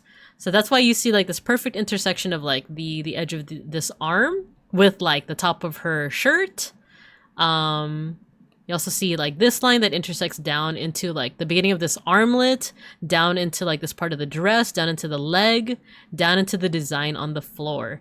And then the doggy is very, very geometric, right? I think I'm also really digging the colors because it seems like in all these different sections, they're experimenting with colors all in this different part, all in this little like section here. Like this, can you see my cursor? Yeah. Like look at this section over here where just within this square they're experimenting with this like prismatic like iridescent like color scheme. You got your blue, your purple, your red, your yellows, right? But the coloration completely differs from this square, or this shape rather. This like what is this? 1, 2, 3. This quadrilateral parallelogram. No, it's a rhombus, right? It's a rhombus almost. But then that coloration is different from this coloration, which is different from this coloration. So it seems like within each section, there's a little bit of experimentation going around. Ooh, this one too. Look at all the shapes in that one. Look at all the lines in that one. So let's go over to their website, the one that I linked in the chat. It says Kurasov Fine Art. Georgi Kurasov was born in 1958 in the USSR in what was then known as Leningrad. He still lives and works in the same place, but now the country is Russia, and that place is called St. Petersburg. Without any effort on his part whatsoever, Georgi seems to have emigrated from one surreal country to another. That's pretty interesting. That's such an interesting way to put it. Nat20 Gaming, hello, hello. Thank you for the 1 month. Thank you for subscribing for 1 month. I appreciate ya. We are currently doing our art appreciation right now. We are focusing on this artist named Georgi Kurasov. They seem to be Russian. I like this whole like he seems to have emigrated from one country to another without even trying, right? And I'll just read this paragraph and kind of go from there. So his native city was irrational from the very moment of its foundation. Situated on the same latitude as the southern shores of Alaska, on the swampy delta of the river Neva, where no one has ever settled before, this new capital city grew up on the very edge of the monstrous empire. Here, on the totally flat surface carved across by rivers, streams, and canals, European architects laid out like images on a canvas, straight avenues, streets and squares. They built Greco-Roman porticos and Baroque palazzi, erected sculptures and fountains amidst something akin to permafrost, where half the year is dominated by ice and frost, and the other half by damp and rain. It's hard to find a more artificial, more artistic city. Interesting, interesting. Gave you the 1 month because shortly you will be one of the last 3 people I watch on here, since I like having Prime and the gaming I need to give someone my sub. Thank you, Nat20. Thank you. That means a lot. That means a lot. I'm glad that you're here. So yeah, we're looking at this person's art. They seem to note that their hometown, their home city, is a very strange one. So let's see here the sold original, shall we? Ooh, so they seem to still be making art even into contemporary times. Their oldest pieces seem to be going back to the 80s. Let's take a look at this one. It seems to be... Oh, wait. I want to see this one. Oh, so even from like the 90s, they were already doing this kind of like interesting geometric art, right? Can we make this a little bigger? Oh, that's so cool. This definitely does feel like the kind of iconography you'd see at like an Orthodox church, right? You're a pink pony girl. Not gonna lie, that house in the pic looks nice, right? Let's take a look at the house. Just having fun. In my heels. Even this one, you don't see as much of the geometry that you would see in his other works, but you still see it. Because look at these parallel, I think they're parallel like lines. The line of the roof of this house with the roof of this house. They almost seem like they're parallel. So you do still see this interest in geometry. And then this one especially. You see that they're experimenting with geometry, with lines, right? But unlike some of his later works, there's like a pretty like steep cutoff. Like this part of the face is like almost cut off. But there's something about the faces, the halos, that make it seem very like Russian Orthodox. Out here in Tennessee. Gonna cause a scene. Looks like, yeah, medieval stained glass. That's an excellent point, Nat20. That's an excellent point. That might, I would argue maybe that's an inspiration too. What have you done? You're a pink pony girl. Let's see their latest work. This is 2022. Or at least the latest work that's posted here. Ah, this seems very similar to the one that we were looking on at Twitter. On Twitter. Pink Pony Club. I'm gonna keep on dancing. So yeah, you still see like the geometry here and the experimentation with color within each of these shapes, right? So take a look at this shape, this triangle that's made here. The colors are totally different from the neighboring triangles. I do feel like maybe there is an inspiration from stained glass, yeah. I would love to swap my living room window for stained glass. I know that there are artists out there, right, that specialize in like stained glass illustrations. I think there's even like a VTuber fan who does like stained glass windows basically of their Oshis. So yeah, you see a lot of their hallmarks already kind of like cemented in this one. I like that this leg is interrupting this line. Look at this line over here. Made by like the bottom of this chair backing. It cuts across as like a wrinkle in the dress. It's the beginning of this person's leg, but then that leg interrupts this line. But on the other side, you see the line that makes the bottom of this table. Shame it is drafty though. Down in West Hollywood. Ooh, what's this one? Oh, cool. Is this Artemis? Is this supposed to show like Artemis from Greek mythology? Ooh, I love this line here. That forms like the arm, the arrow, the horizon, this part of the tree. This one's cool. And then like these arcs that make like the deer's back. That makes also the hills in the background. So very cool, very cool. So yeah, that is the art of Georgy Kurasov. Kurasov? Wait, let's actually go back to this because I think we have about 4 minutes before our next ad break. I want to make it an even split. Dick Tracy? I'm also noticing that there's a fair amount of nudity in some of the other ones. Actually, We looked at some of their sold originals. What are some of their available originals for people that are interested in ooh, Egyptian stuff. This is this looks like it's oh my god, why am I blanking on her name? The cow goddess. Not Ma'at. This looks like it could either be Anubis or Seth. Or wait, you know what? Maybe this is Isis because of this headdress? Hathor, right? Maybe Hathor? Let's look at the iconography of Hathor. Yeah, if you take a look at the iconography of Hathor, she has the cow horns. Dude, why is AutoMod not letting you say that name? I'm sorry about that, Nat20. Money on Isis and Set. A part of me wants to say, oh, the cop guy looks like Dick Tracy. Ah, I see. Yeah, I want to say Isis and Set too because they're siblings and they, you know, oppose each other in a lot of the mythology. But the figure also has Hathor's horns. Let's go back. Wait, where is the original image? Here. But it could also be Isis. That does make sense for AutoMod. I do know why it's not letting you say that name, but it's like, ah, oh, that's a shame. AutoMod hates Egypt. Was Hathor the hawk god dude? Can we not say Dick?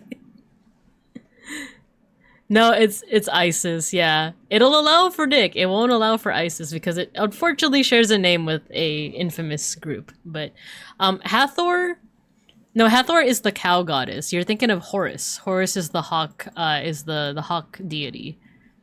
Though I also just hovered on this image and I realized it actually, I don't think you guys can see it, but when you hover over it, it says Isis and Seth. So you are right, Nat20.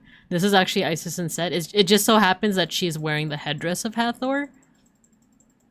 But this is definitely Seth. So it's brother and sister. They do oppose each other because he murdered his own brother who is also her husband. But you also see all this geometry too here. Was right by being wrong. No, you're good. You're good. You definitely see like instead of triangles, there's a lot more squares and kind of more solid shapes here. But you still see the same qualities that you see in his other paintings, where like the lines that intersect, they usually make up a part of a body, or you know, like the top of these armlets over here. So they're kind of like sectioned off. Osiris, yes. So for those that remember the myth, Isis and Osiris and Seth, they were all siblings. They also have a fourth sibling named Nephthys. Osiris was king of the gods. But Seth, his brother, was jealous, so he murdered him. And Isis, you know, went to the ends of Egypt to find the remains of Osiris to bring him back. Yeah, the guy likes his right angles. Exactly, Nat20, exactly. I do think we have our ad break soon. I do need a bit of a voice break. So... that is the art of Georgy Kurasov. It's pretty cool, in my opinion. So if you want to check out more of his art, do check out that website that I linked in the chat. Let's see. What time is it now? Yeah, I do think that we're going to have an ad break pretty soon. I think his art is all right. But that reminds me of, what is it, Arrested Development? Where, like, there's that doctor that always, like, miscommunicates. Where, like... he says like I'm sorry, he's gone, and everyone's like, oh my god, he's dead. He's like, no, he's not dead, he ran away and we weren't able to catch him. He's gone. He looks dead. Yeah, he's painted all blue. Yeah, he looks dead. I like the like, wait, what do you mean by he looks dead? I mean, he's all blue and stuff. He's gonna be all right. Yay! It's like he's missing his left arm. So he's all right. There's nothing more I could do for him. Dr. Whatever is taking care of him. Dude, Arrested Development is so funny with the like the different like repeating jokes. I love the hello darkness, my old friend. All right, I need a bit of a voice break, so let's do our ad break right now. I'm gonna put you guys over in the recess. Oh, there we go. I just got the warning for the ad break coming up. There's always money in the banana stand. No touching. All right. Let me rest my voice. I'll see you. No, I mean I line the walls in money. God, I love Arrested Development so much. Alright, I'll see you guys in a couple minutes after the ad break, alright? I'm gonna rest my voice, I'm gonna drink some water, and we're gonna finish off with 2 more artists for our art appreciation. So thanks everyone so far.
I see you guys. I see you guys talking about video games during recess. I'm just kidding. You guys can talk about video games whenever you want. It's a stream. What are you guys getting for the Steam sale? I've been looking at a bunch of dinosaur games. I'm not gonna lie. I'm gonna be so for real. Haven't checked the store. Your cart is currently at 100. Trying to whittle it down. There's been a lot of good side scrollers. New Terminator came out the other day. Then Absalom and Marvel Cosmic Invasion. Ooh, okay, okay. I was thinking of getting Dead, Our Darkest Days. This War of Ours. If you're a fan of Mega Man games, the whole series is on sale. I've actually never played Mega Man, but I've heard good things. HDTQW5, hello! Nendoka, hello! Hello, hello. We are doing our art appreciation, but folks are also talking about what games they're gonna get on the Steam sale. So, get in on the fun. But yeah, I have some dinosaur games on in my shopping cart right now. I have Prehistoric Kingdom, Jurassic Park 3 Evolution or something like that, and then it's a cutesy dinosaur game, but I forgot what it was called. Pink Pony Club. Oh, you guys can't hear the music. Pink Pony Club. Dancing down in Westbury Wood. I just saw something about Goose Game Vinyl. I might want Goose Game if it's available. Yeah, you should if you can. Ark is good. I've heard about that as well. I've been kind of like... I've been trying to lean more towards games where the dinos are your friends, or you're like making a little zoo for them, rather than like you gotta hunt the dinos or the dinos are trying to kill you. But I have also heard that Ark is good. Just, they keep killing mods by butchering the updates. Oh no! Dang it. You're gonna cause the scene. Wrong lyric. Alright, we have 2 artists left. Wait, let me see. I can see your guys' comments. You're done. You're a pink pony bear. For a while you are hunting the dinos. Ah, okay. Do you make friends with the dinos eventually, or are any of them like, you know, friendly to you, or are they always just hunting you down? Then you get dinos. Oh, you get dinos to hunt the dinos. Ah, okay, okay. Okay, okay. I might be interested. I do hear that it's good. Westbury Wood. Okay, you drug the dinos and make them your attack dogs. Oh, so kind of, I was gonna say like Pokemon, but like... But okay, okay. So it's kind of similar to Pokemon, at least in like concept, in that like, you know, you have your own dinos. You have your own Pokemon to help you catch the other Pokemon. There's Dino Blade, a Unity Engine garbage tier game that's a Souls. Yeah, I've seen that one. It's also on my wish list. I'm kind of excited. There's also another like sick one that I think someone from chat recommended. Let me see what's on my list again. You're a pink pony girl.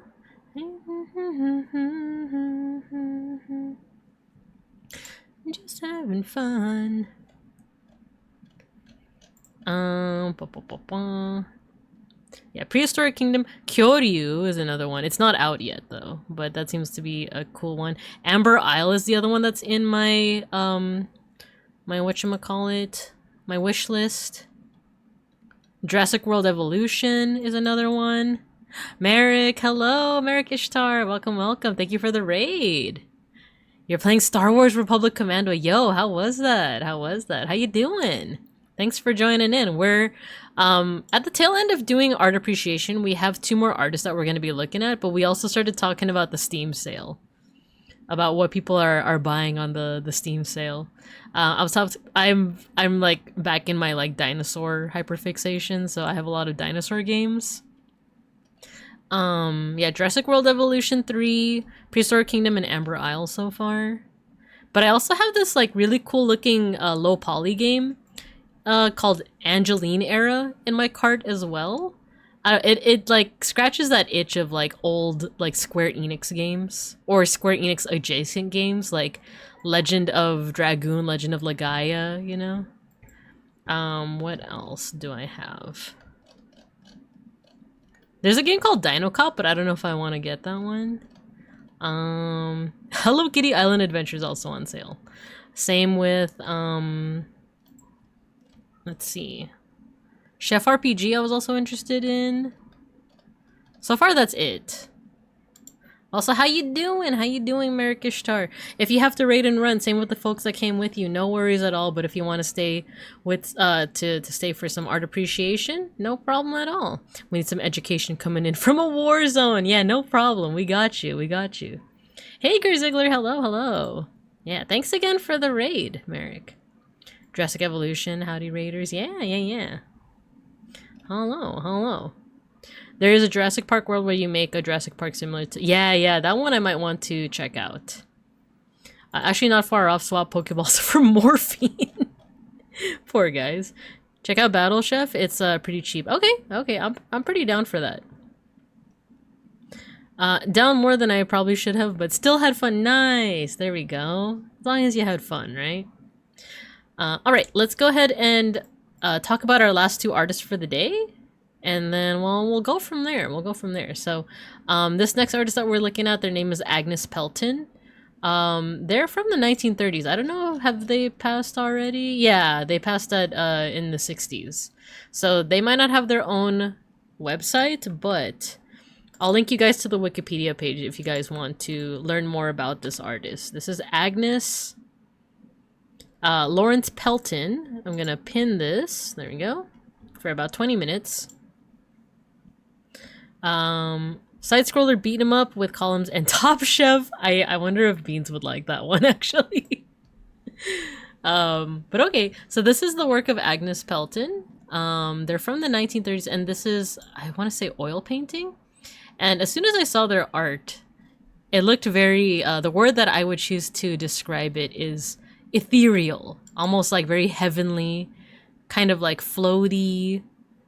You know, it feels like very wispy. You know, like it could fade away. But if we go over to the Wikipedia page, we'll find out a little bit more about them. They were born in the 1880s, died in the 1960s.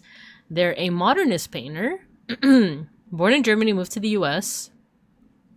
She studied art in the US and Europe. She made portraits of Pueblo Native Americans, desert landscapes, and still lifes.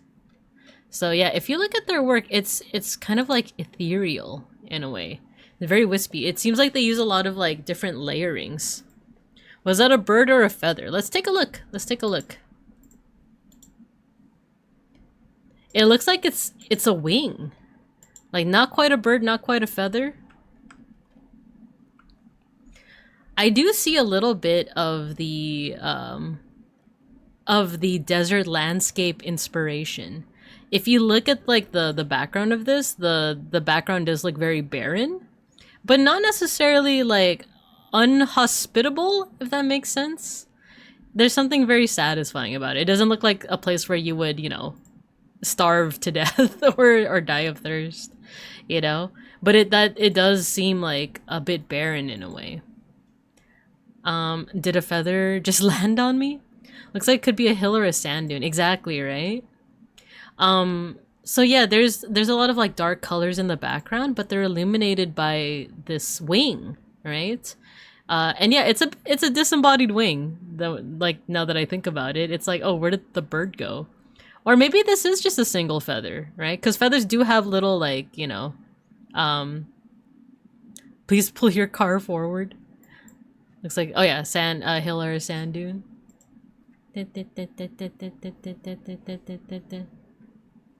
But yeah, so like maybe this is a feather, rather than just like a disembodied wing, right? But it feels like ethereal. Actually, I keep saying ethereal, but what's a good way to like describe that?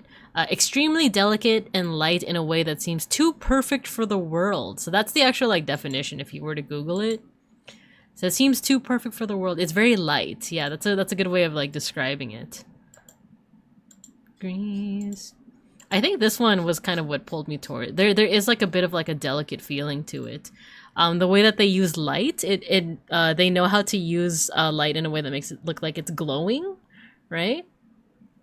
But then there's also like these little glowing stars. They seem like they're going in their own pathways. These seem like the kind of star maps that you might see certain ancient and indigenous cultures like use to track basically the path of like a planet throughout the night sky. Because like if you you know, especially like a lot of indigenous and ancient cultures, if they had nothing to do, they would look at the stars at night and they would carefully track the precession or like the pathway of that planet throughout each evening, right? So you have a lot of really cool star books in like ancient China, ancient Mesopotamia, that track these the planets basically, and they kind of look like this in a way. That's what this reminds me of. If a hill, then it applies to me that at least the nature thing, like you are looking out on a landscape and a single feather floats in. If sand dune, then it could imply some kind of salvation from being rescued from a harsh environment, with the implication somehow nature has continued. That's an excellent analysis, Nat20. I love that. I love that. Yeah. So maybe there's this theme. Like earlier we were talking about an artist who their theming seemed to be around isolation within a community. And then the artist we were looking at before was all about geometry and strangeness in a way. This one seems to be more about like this relationship with the land and almost like heavenly bodies. Let's take a look back at their Wikipedia article and see if we can find more inspirations. This seems to be a bit of an earlier work of theirs. This is from 1917. There's this light-skinned figure, but there's also this mysterious like flowering plant with like a bird. And you can see kind of like they're using layers to kind of like, it reminds me of like thin drapery or thin like silk sheets being layered on each other, right? So it seems like they're probably like using a lot of like different, very delicate paint layers to kind of like make that effect. They're also using a lot of light colors and kind of contrasting it with dark colors as well. So here in this case, it's the background is very light, and then the figure, she's wearing like a dark dress, and it draws our eye to her because she's kind of like the most obvious thing here in this piece. Flowering plants. It looks like it, right? It looks like those like red spider lily plants that you see in like the ending theme to Inuyasha or Demon Slayer, right? Let's see. Studied at the Pratt Institute. And yeah, her initial bio did say that she had also drawn portraits for indigenous pueblo natives. Oh, her Wikipedia article is kind of short actually. Was born in Germany to American parents. And then when they were 7, she and her mother moved to Brooklyn. Father died of a morphine overdose. She also gave lessons in French and German. Due to her poor health, Agnes was educated at home and her mother taught her piano. Oh, there is a website we can look at. Licensing maybe oh, never mind. The Agnes Pelton Society. Oh, interesting. So this is a little bit more about her as a person. Very interesting. Very cool. I want to see some transcendental painting group. Oh, it kind of is abstract. Let's see if we can find more art by her.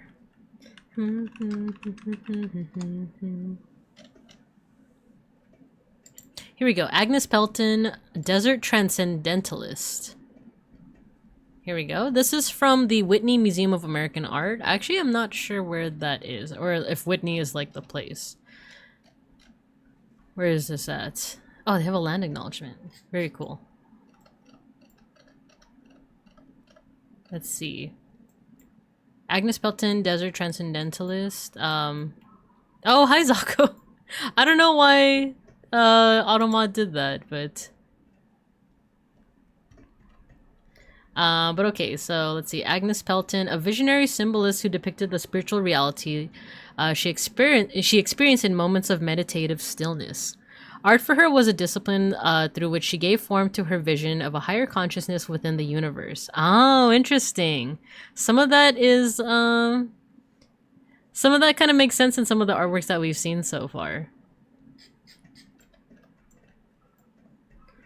let's see. Using abstract vocabulary of curvilinear, biomorphic forms and delicate shimmering veils of light. Yeah, we're definitely seeing the veils of light.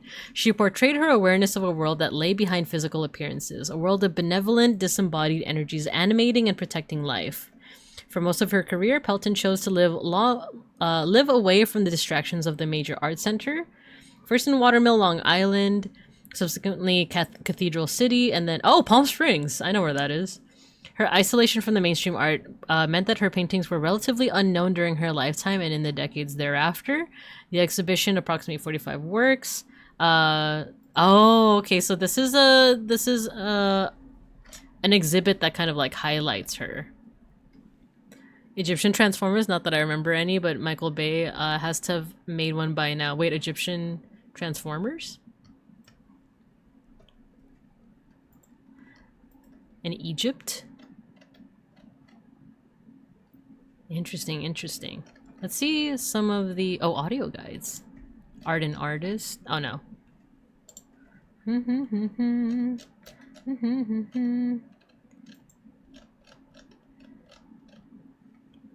Related media? Oh, here we go. Oh, interesting. So there's videos about Agnes Pelton.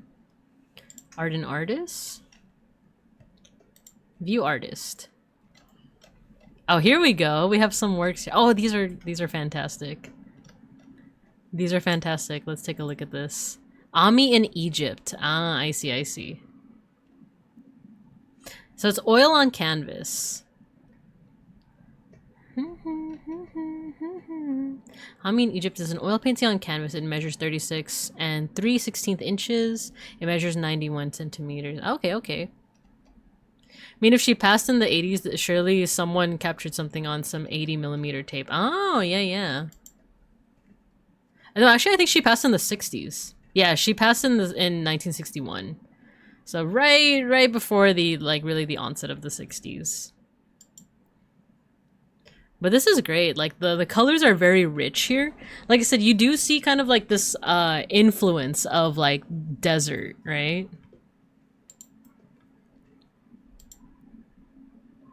But yeah, it's hard to really explain like what it is that I like about this artwork. It does. I like how the Whitney Museum describes it as like veils of light, because it feels like, especially in this like earlier work that we saw in the Wikipedia article, it feels like they're using a bunch of different layers of paint to simulate these layers of silk or clothing kind of overlapping with each other, and it creates this like just very delicate feel. It's kind of like when I read out the definition of like ethereal, it just feels ethereal, like it's too perfect for the world. 60s, probably not a lot of footage then unless it was some random clip on PBS. But yeah, it seems like they're experimenting a lot with like light versus dark contrasts. Because here you see like a lot of glowing here. The background is very dark. The bottom does feel like a sand dune that's being illuminated by like a sunset or a sunrise, right?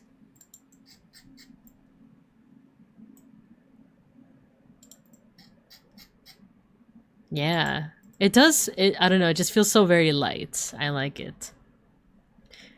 Highly recommend getting your hands on the book Desert Transcendentalist if you can. Saw a great exhibit in the Palm Springs a couple of years ago. Ah. So yeah, this also seems to be linking to the what is this? Oh, I know this museum. Yeah, this is local. I had no idea. Wait, when did they have this? Oh, just a couple years ago? Dang. I missed it. Yeah, transcendental paintings, yeah. Oh, cool. So you're telling me there's a whole exhibit? There's a whole exhibit of this?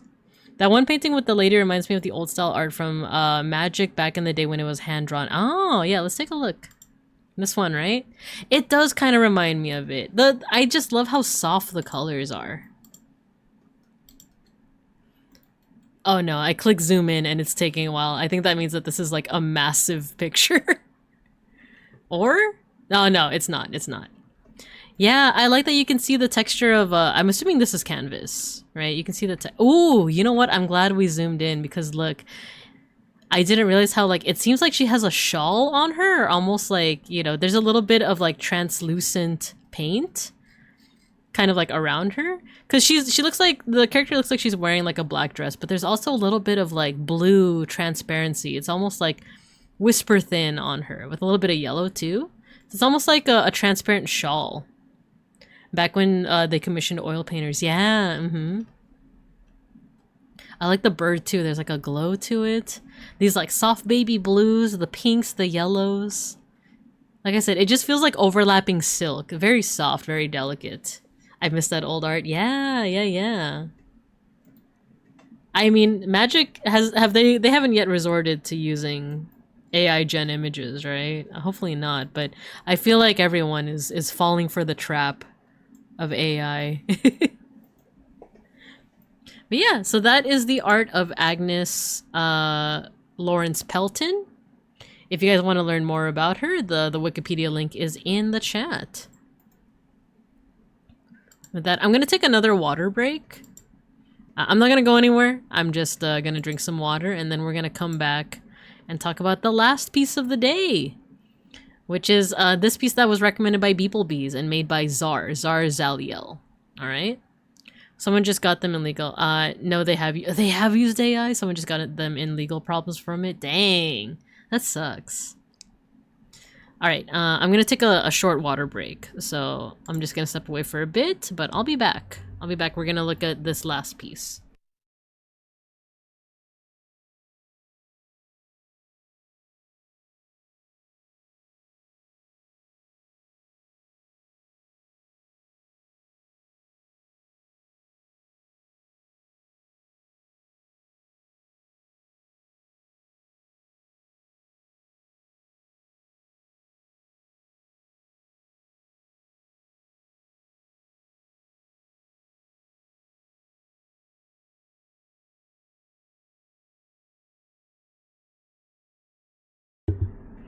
Okie dokie, we are back. Let's see, Michael Bronson said, I was just telling my Destiny clan that we're probably getting one shot by AI when we're old. Aw, man. Well, I don't know, I was about to say, like, well, at least they're not making art, the AI. Instead, they're shooting people in video games, but that's not much better. They stole art from Cyberpunk? Really? They literally just ripped the dude's art and swap colors. Oh no! Why, Magic? Why? Dang, that sucks. That sucks. But alright, let's go ahead and get into our very last art for the day.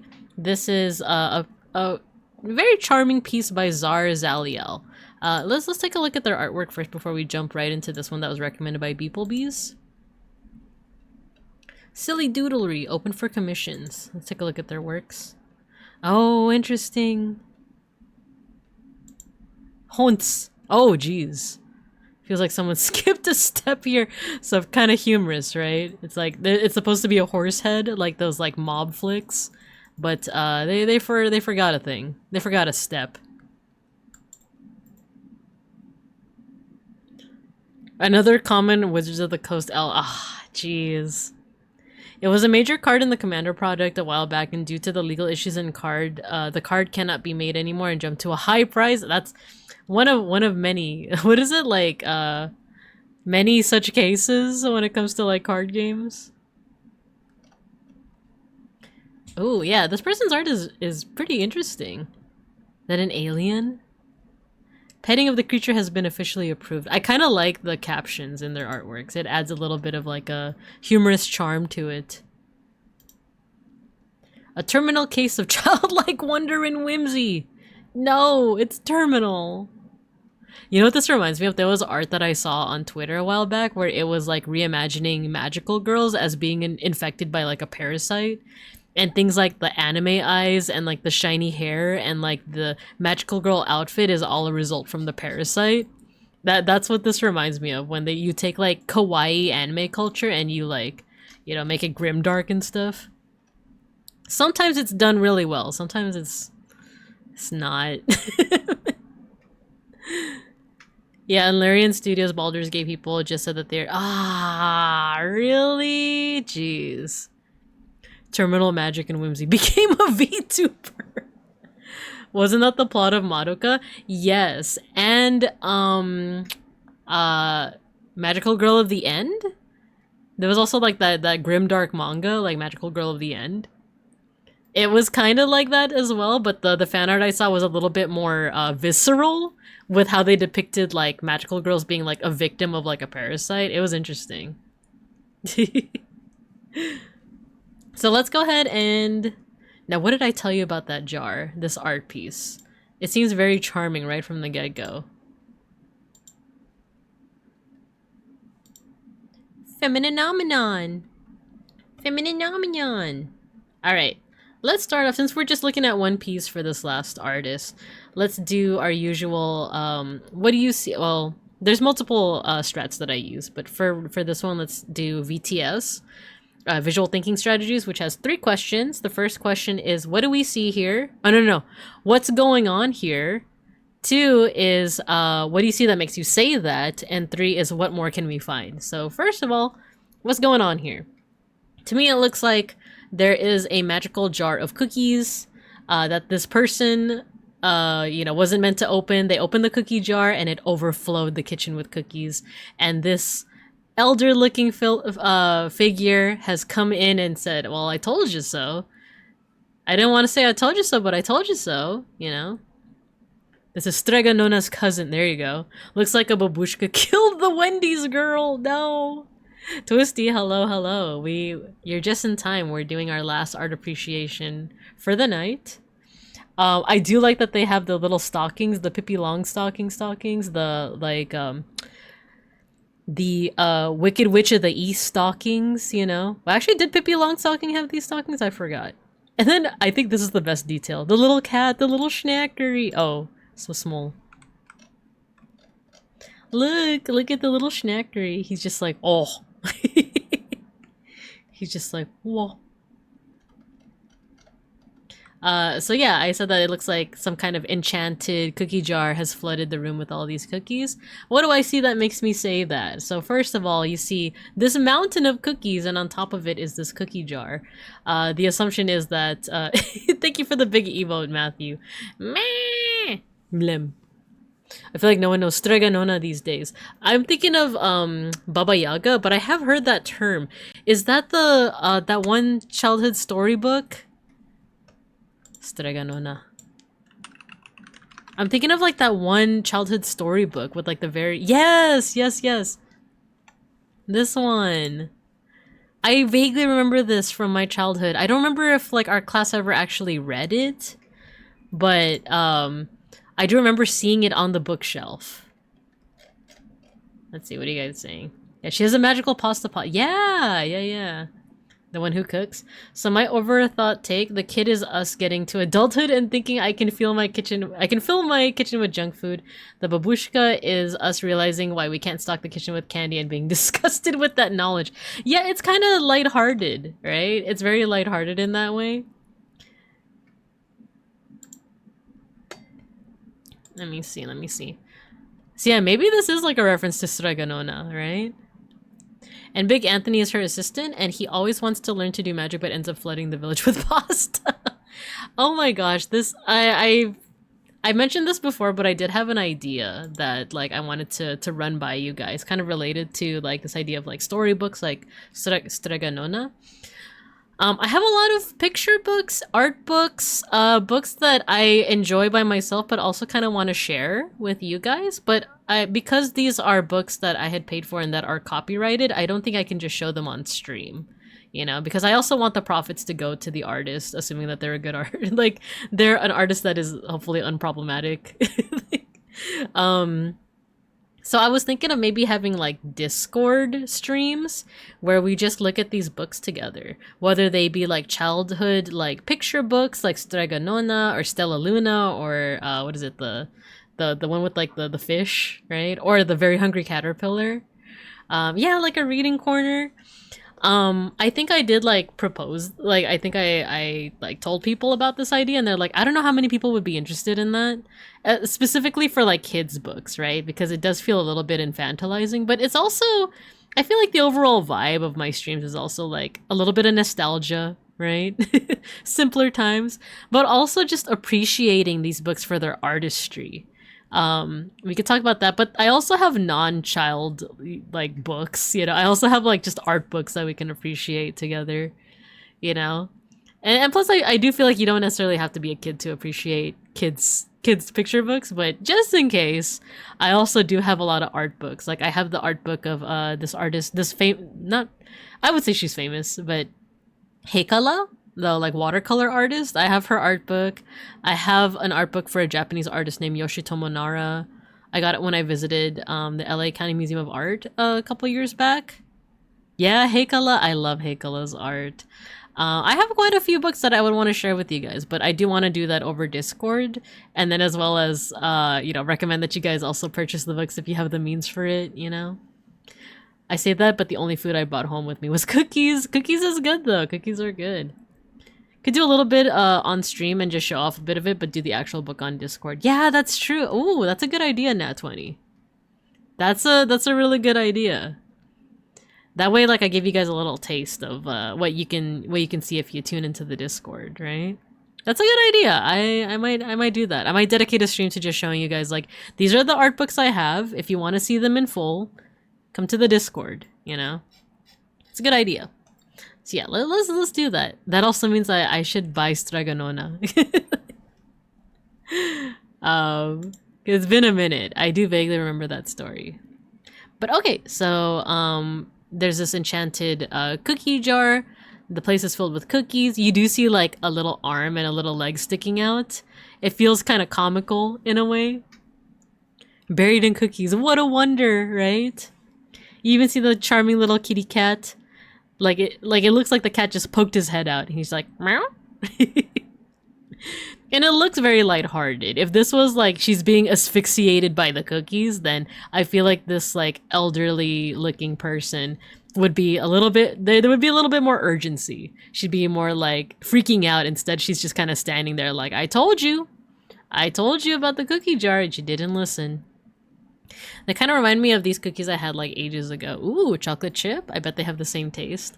I think there's also something nostalgic about chocolate chip cookies in general, depending on like how you grew up. So this also has like, it has that same lightheartedness that you find in like nostalgia as well. See, like I said, the babushka is disgusted. I know, she's just kind of like standing there like, I told you, but you didn't listen. Amrali, hello. Welcome. We're looking at this charming little picture. I think there are some also really interesting details too. Like if you look at the top of the head of the, hey, who did that? Not 20. Why? She's just standing there menacingly. But yeah, if you look at the top of the babushka's head, it looks like she has little horns. So maybe she is of the magical variety, right? She's not just a babushka. Maybe she's some kind of like elderly witch, but you know, like not like a witch that will eat you, but a witch that, you know, knows how to cast these spells, right? I tried to warn you about the infinite cookie jar. And then another thing that kind of implies this like supernatural like witchery kind of thing is the stockings and the red shoes, because it's very it reminds me of Wizard of Oz, right? Because didn't the Wicked Witch of the East, she had like those stockings and those like ruby red shoes, right? I'll be the third time I've heard that line today. So this does also give a like that magical feel alongside this, like clearly this amount of cookies would not be able to fit inside that little cookie jar. I also like that there's a bear on the cookie jar as well. I got it the witches. Pippi Longstocking, thinking it was Dorothy. Ah, it's been a while since I've even like watched Pippi Longstocking. Yeah, it kind of the more like iconic thing about Pippi Longstocking was like her pigtails, right? I think did I watch I actually forgot if I read the book or if I watched the cartoon. I don't think I ever watched the live action for Pippi Longstocking. But she does have, oh, maybe it is Pippi Longstocking, because like she has one leg with that like striped design, right? Red hair, red shoes, all the same difference in Mother Russia. Now steal her shoes. Right? It's just fun little charming storytelling here. I also like, you can see on the inside of the kitchen here, it's a kitchen that looks like it's lived in. You have like the herbs and what I assume garlic, the herbs and your aromatics, you know, hanging over here. You have like the dishes. It looks lived in. There's a charm to it. Wait. I think another thing I'm also liking about the art style is I am a fan of like painterly style. You do see the digital brush strokes with this one, right? You do see like, you know, look really closely at like the fabric.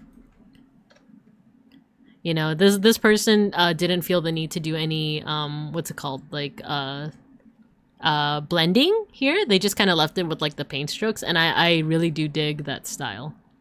The witch from Hansel and Gretel before she realized she should keep the kids locked up to keep them from being crushed by the candy. I like that interpretation too. So what if this is like, it does feel kind of fairy tale like in a way. Where like, but it's still lighthearted. So maybe this is like an alternate take on like Hansel and Gretel, right? So instead we're thinking that like the witch is actually a positive influence. She's trying to protect the kids from the candy. But instead, she ended up being painted as the villain and killed for it. But yeah, this is, I don't know, this is very charming, especially with the caption. Now, what did I tell you about that jar? The real culprit. Wait, I also like this comment because it implies that like, what if it wasn't even the girl or this person, the Pippi Longstocking? What if it was the cat, and the Pippi Longstocking is being blamed for it? I love it. I love it. Smiling against the gods. The babushka is a disgusted old dentist trying to keep Pippi Longstocking from cavities. Oh no. I like all the theories that we're coming up with. With like, oh, what's going on here? It's like, you know, we started out the stream with the art of Chris Van Allsburg, who a lot of his art does go into this like, oh, what's going on here? You know, where we're using our visual analysis to figure out like what is the context behind this like work of art, and we've kind of circled back to it. So yeah, let's see. That's pretty much it. Actually, that is the last artist that we were looking at. If you guys want to see more of this artist's work, here I'm gonna link the actual art in the chat and pin it. You guys are free to check it out for yourselves and free to check out more of Zarzaliel's art as well. It's all really good. Definitely recommend. I can probably get a little more unhinged. Unfortunately, I am starting to get a bit tired. I've been yapping. We might need to call it in the next couple of minutes, if that's okay with you guys. Thank you, Matthew, for linking the Discord. Yeah, so that is the link to our Discord if you guys want to join in. So far, no plans to do the book read through yet. The art book read along, or reading corner, I think, as Cielo said. Wait, let me scroll up. Yeah, reading corner. Maybe we do a reading corner. No plans yet, but who knows? Maybe next week. All of this is also, yeah, it is also an art appreciation. Yeah, you're right. So yeah, if you guys ever, I'm gonna be doing art appreciation once a month. If you guys ever want me to look at a certain piece of art, feel free to join the Discord. That's where you can recommend different artworks for me to take a look at through the lens of an art historian and the lens of a sun bear. But I really liked all of your guys's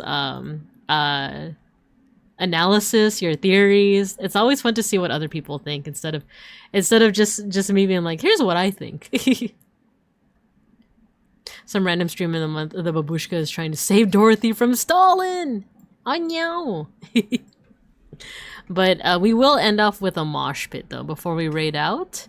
So for those that have never moshed with us before, all you gotta do is when you hear the music.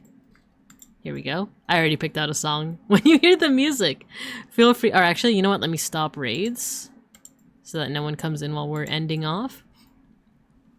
When you hear the music, all you gotta do is spam your favorite emotes, and I'm gonna make your little avatars down there fight each other. There is no correlation between who spams the most emotes and who wins the mosh pit. It's not rigged. It's just RNG. Yeah, Vega Bronson, you got the right idea. No, not the mass fart. Hey!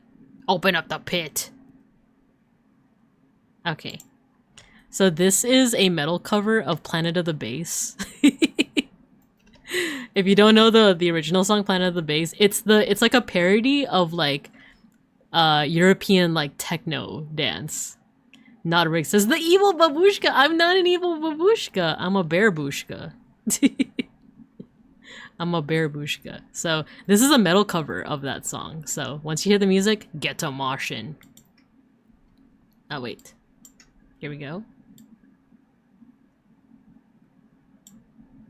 Oh, be Katy Cat. Oh, that's cute. Have some noise.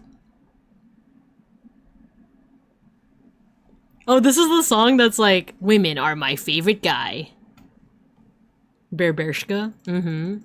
World peace.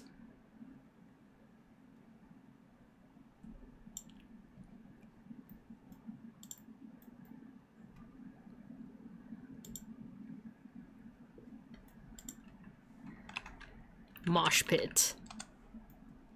There you go. Get to moshin'.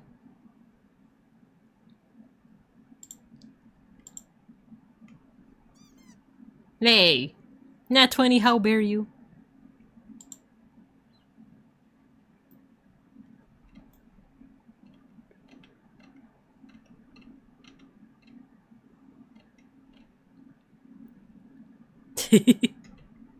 I love this.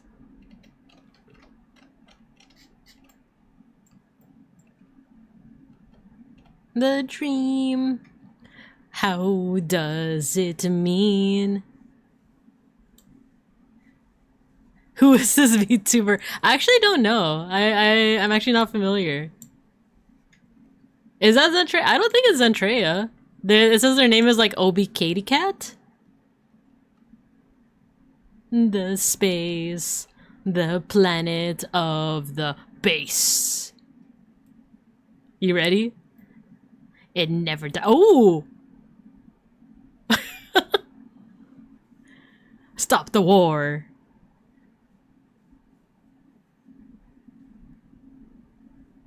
Everybody move, man. Ooh, they could do the heavy metal screaming. I love that. You won! You won! You survived the mosh pits, Yellow. You did round 1, but can you win round 2? I've only seen Obi Katy Cat on Twitter. Ah, okay, okay. The space on the planet of the base. Oh my gosh! Dude, the heavy metal, like, growling. The badly photoshopped phones. The Nokia brick phone. I want the sex on the phone.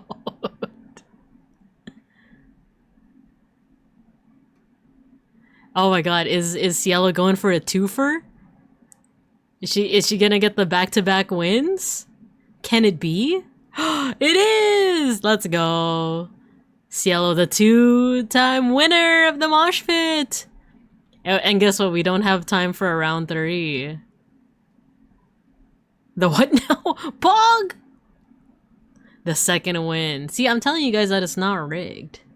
See? A non-bear, non-mod won the mosh pit twice in a row. Deservedly so, even. No round 3 rigged. No, it's not rigged. It's not. But that's pretty much it. We're gonna raid into, I'm pretty sure they're still going, but we're gonna raid into Milky. It's been a while since we raided into her, I feel. The Babershka strikes again. I'm not a Bearbushka. I think she's singing about orc peanuts, so we're gonna go ahead and raid into her. Thanks for the stream. I'll see you guys tomorrow morning, by the way. We're doing another focus stream. I'll try to yap throughout that one, but yeah, we're gonna be doing that tomorrow. So I'll see you guys tomorrow morning. We're gonna go ahead and raid into Milky. I think she's doing karaoke. She has a very cute outfit too. She got her PNG. Before you bounce, see, read beneath the tree nobody sees. I will do that.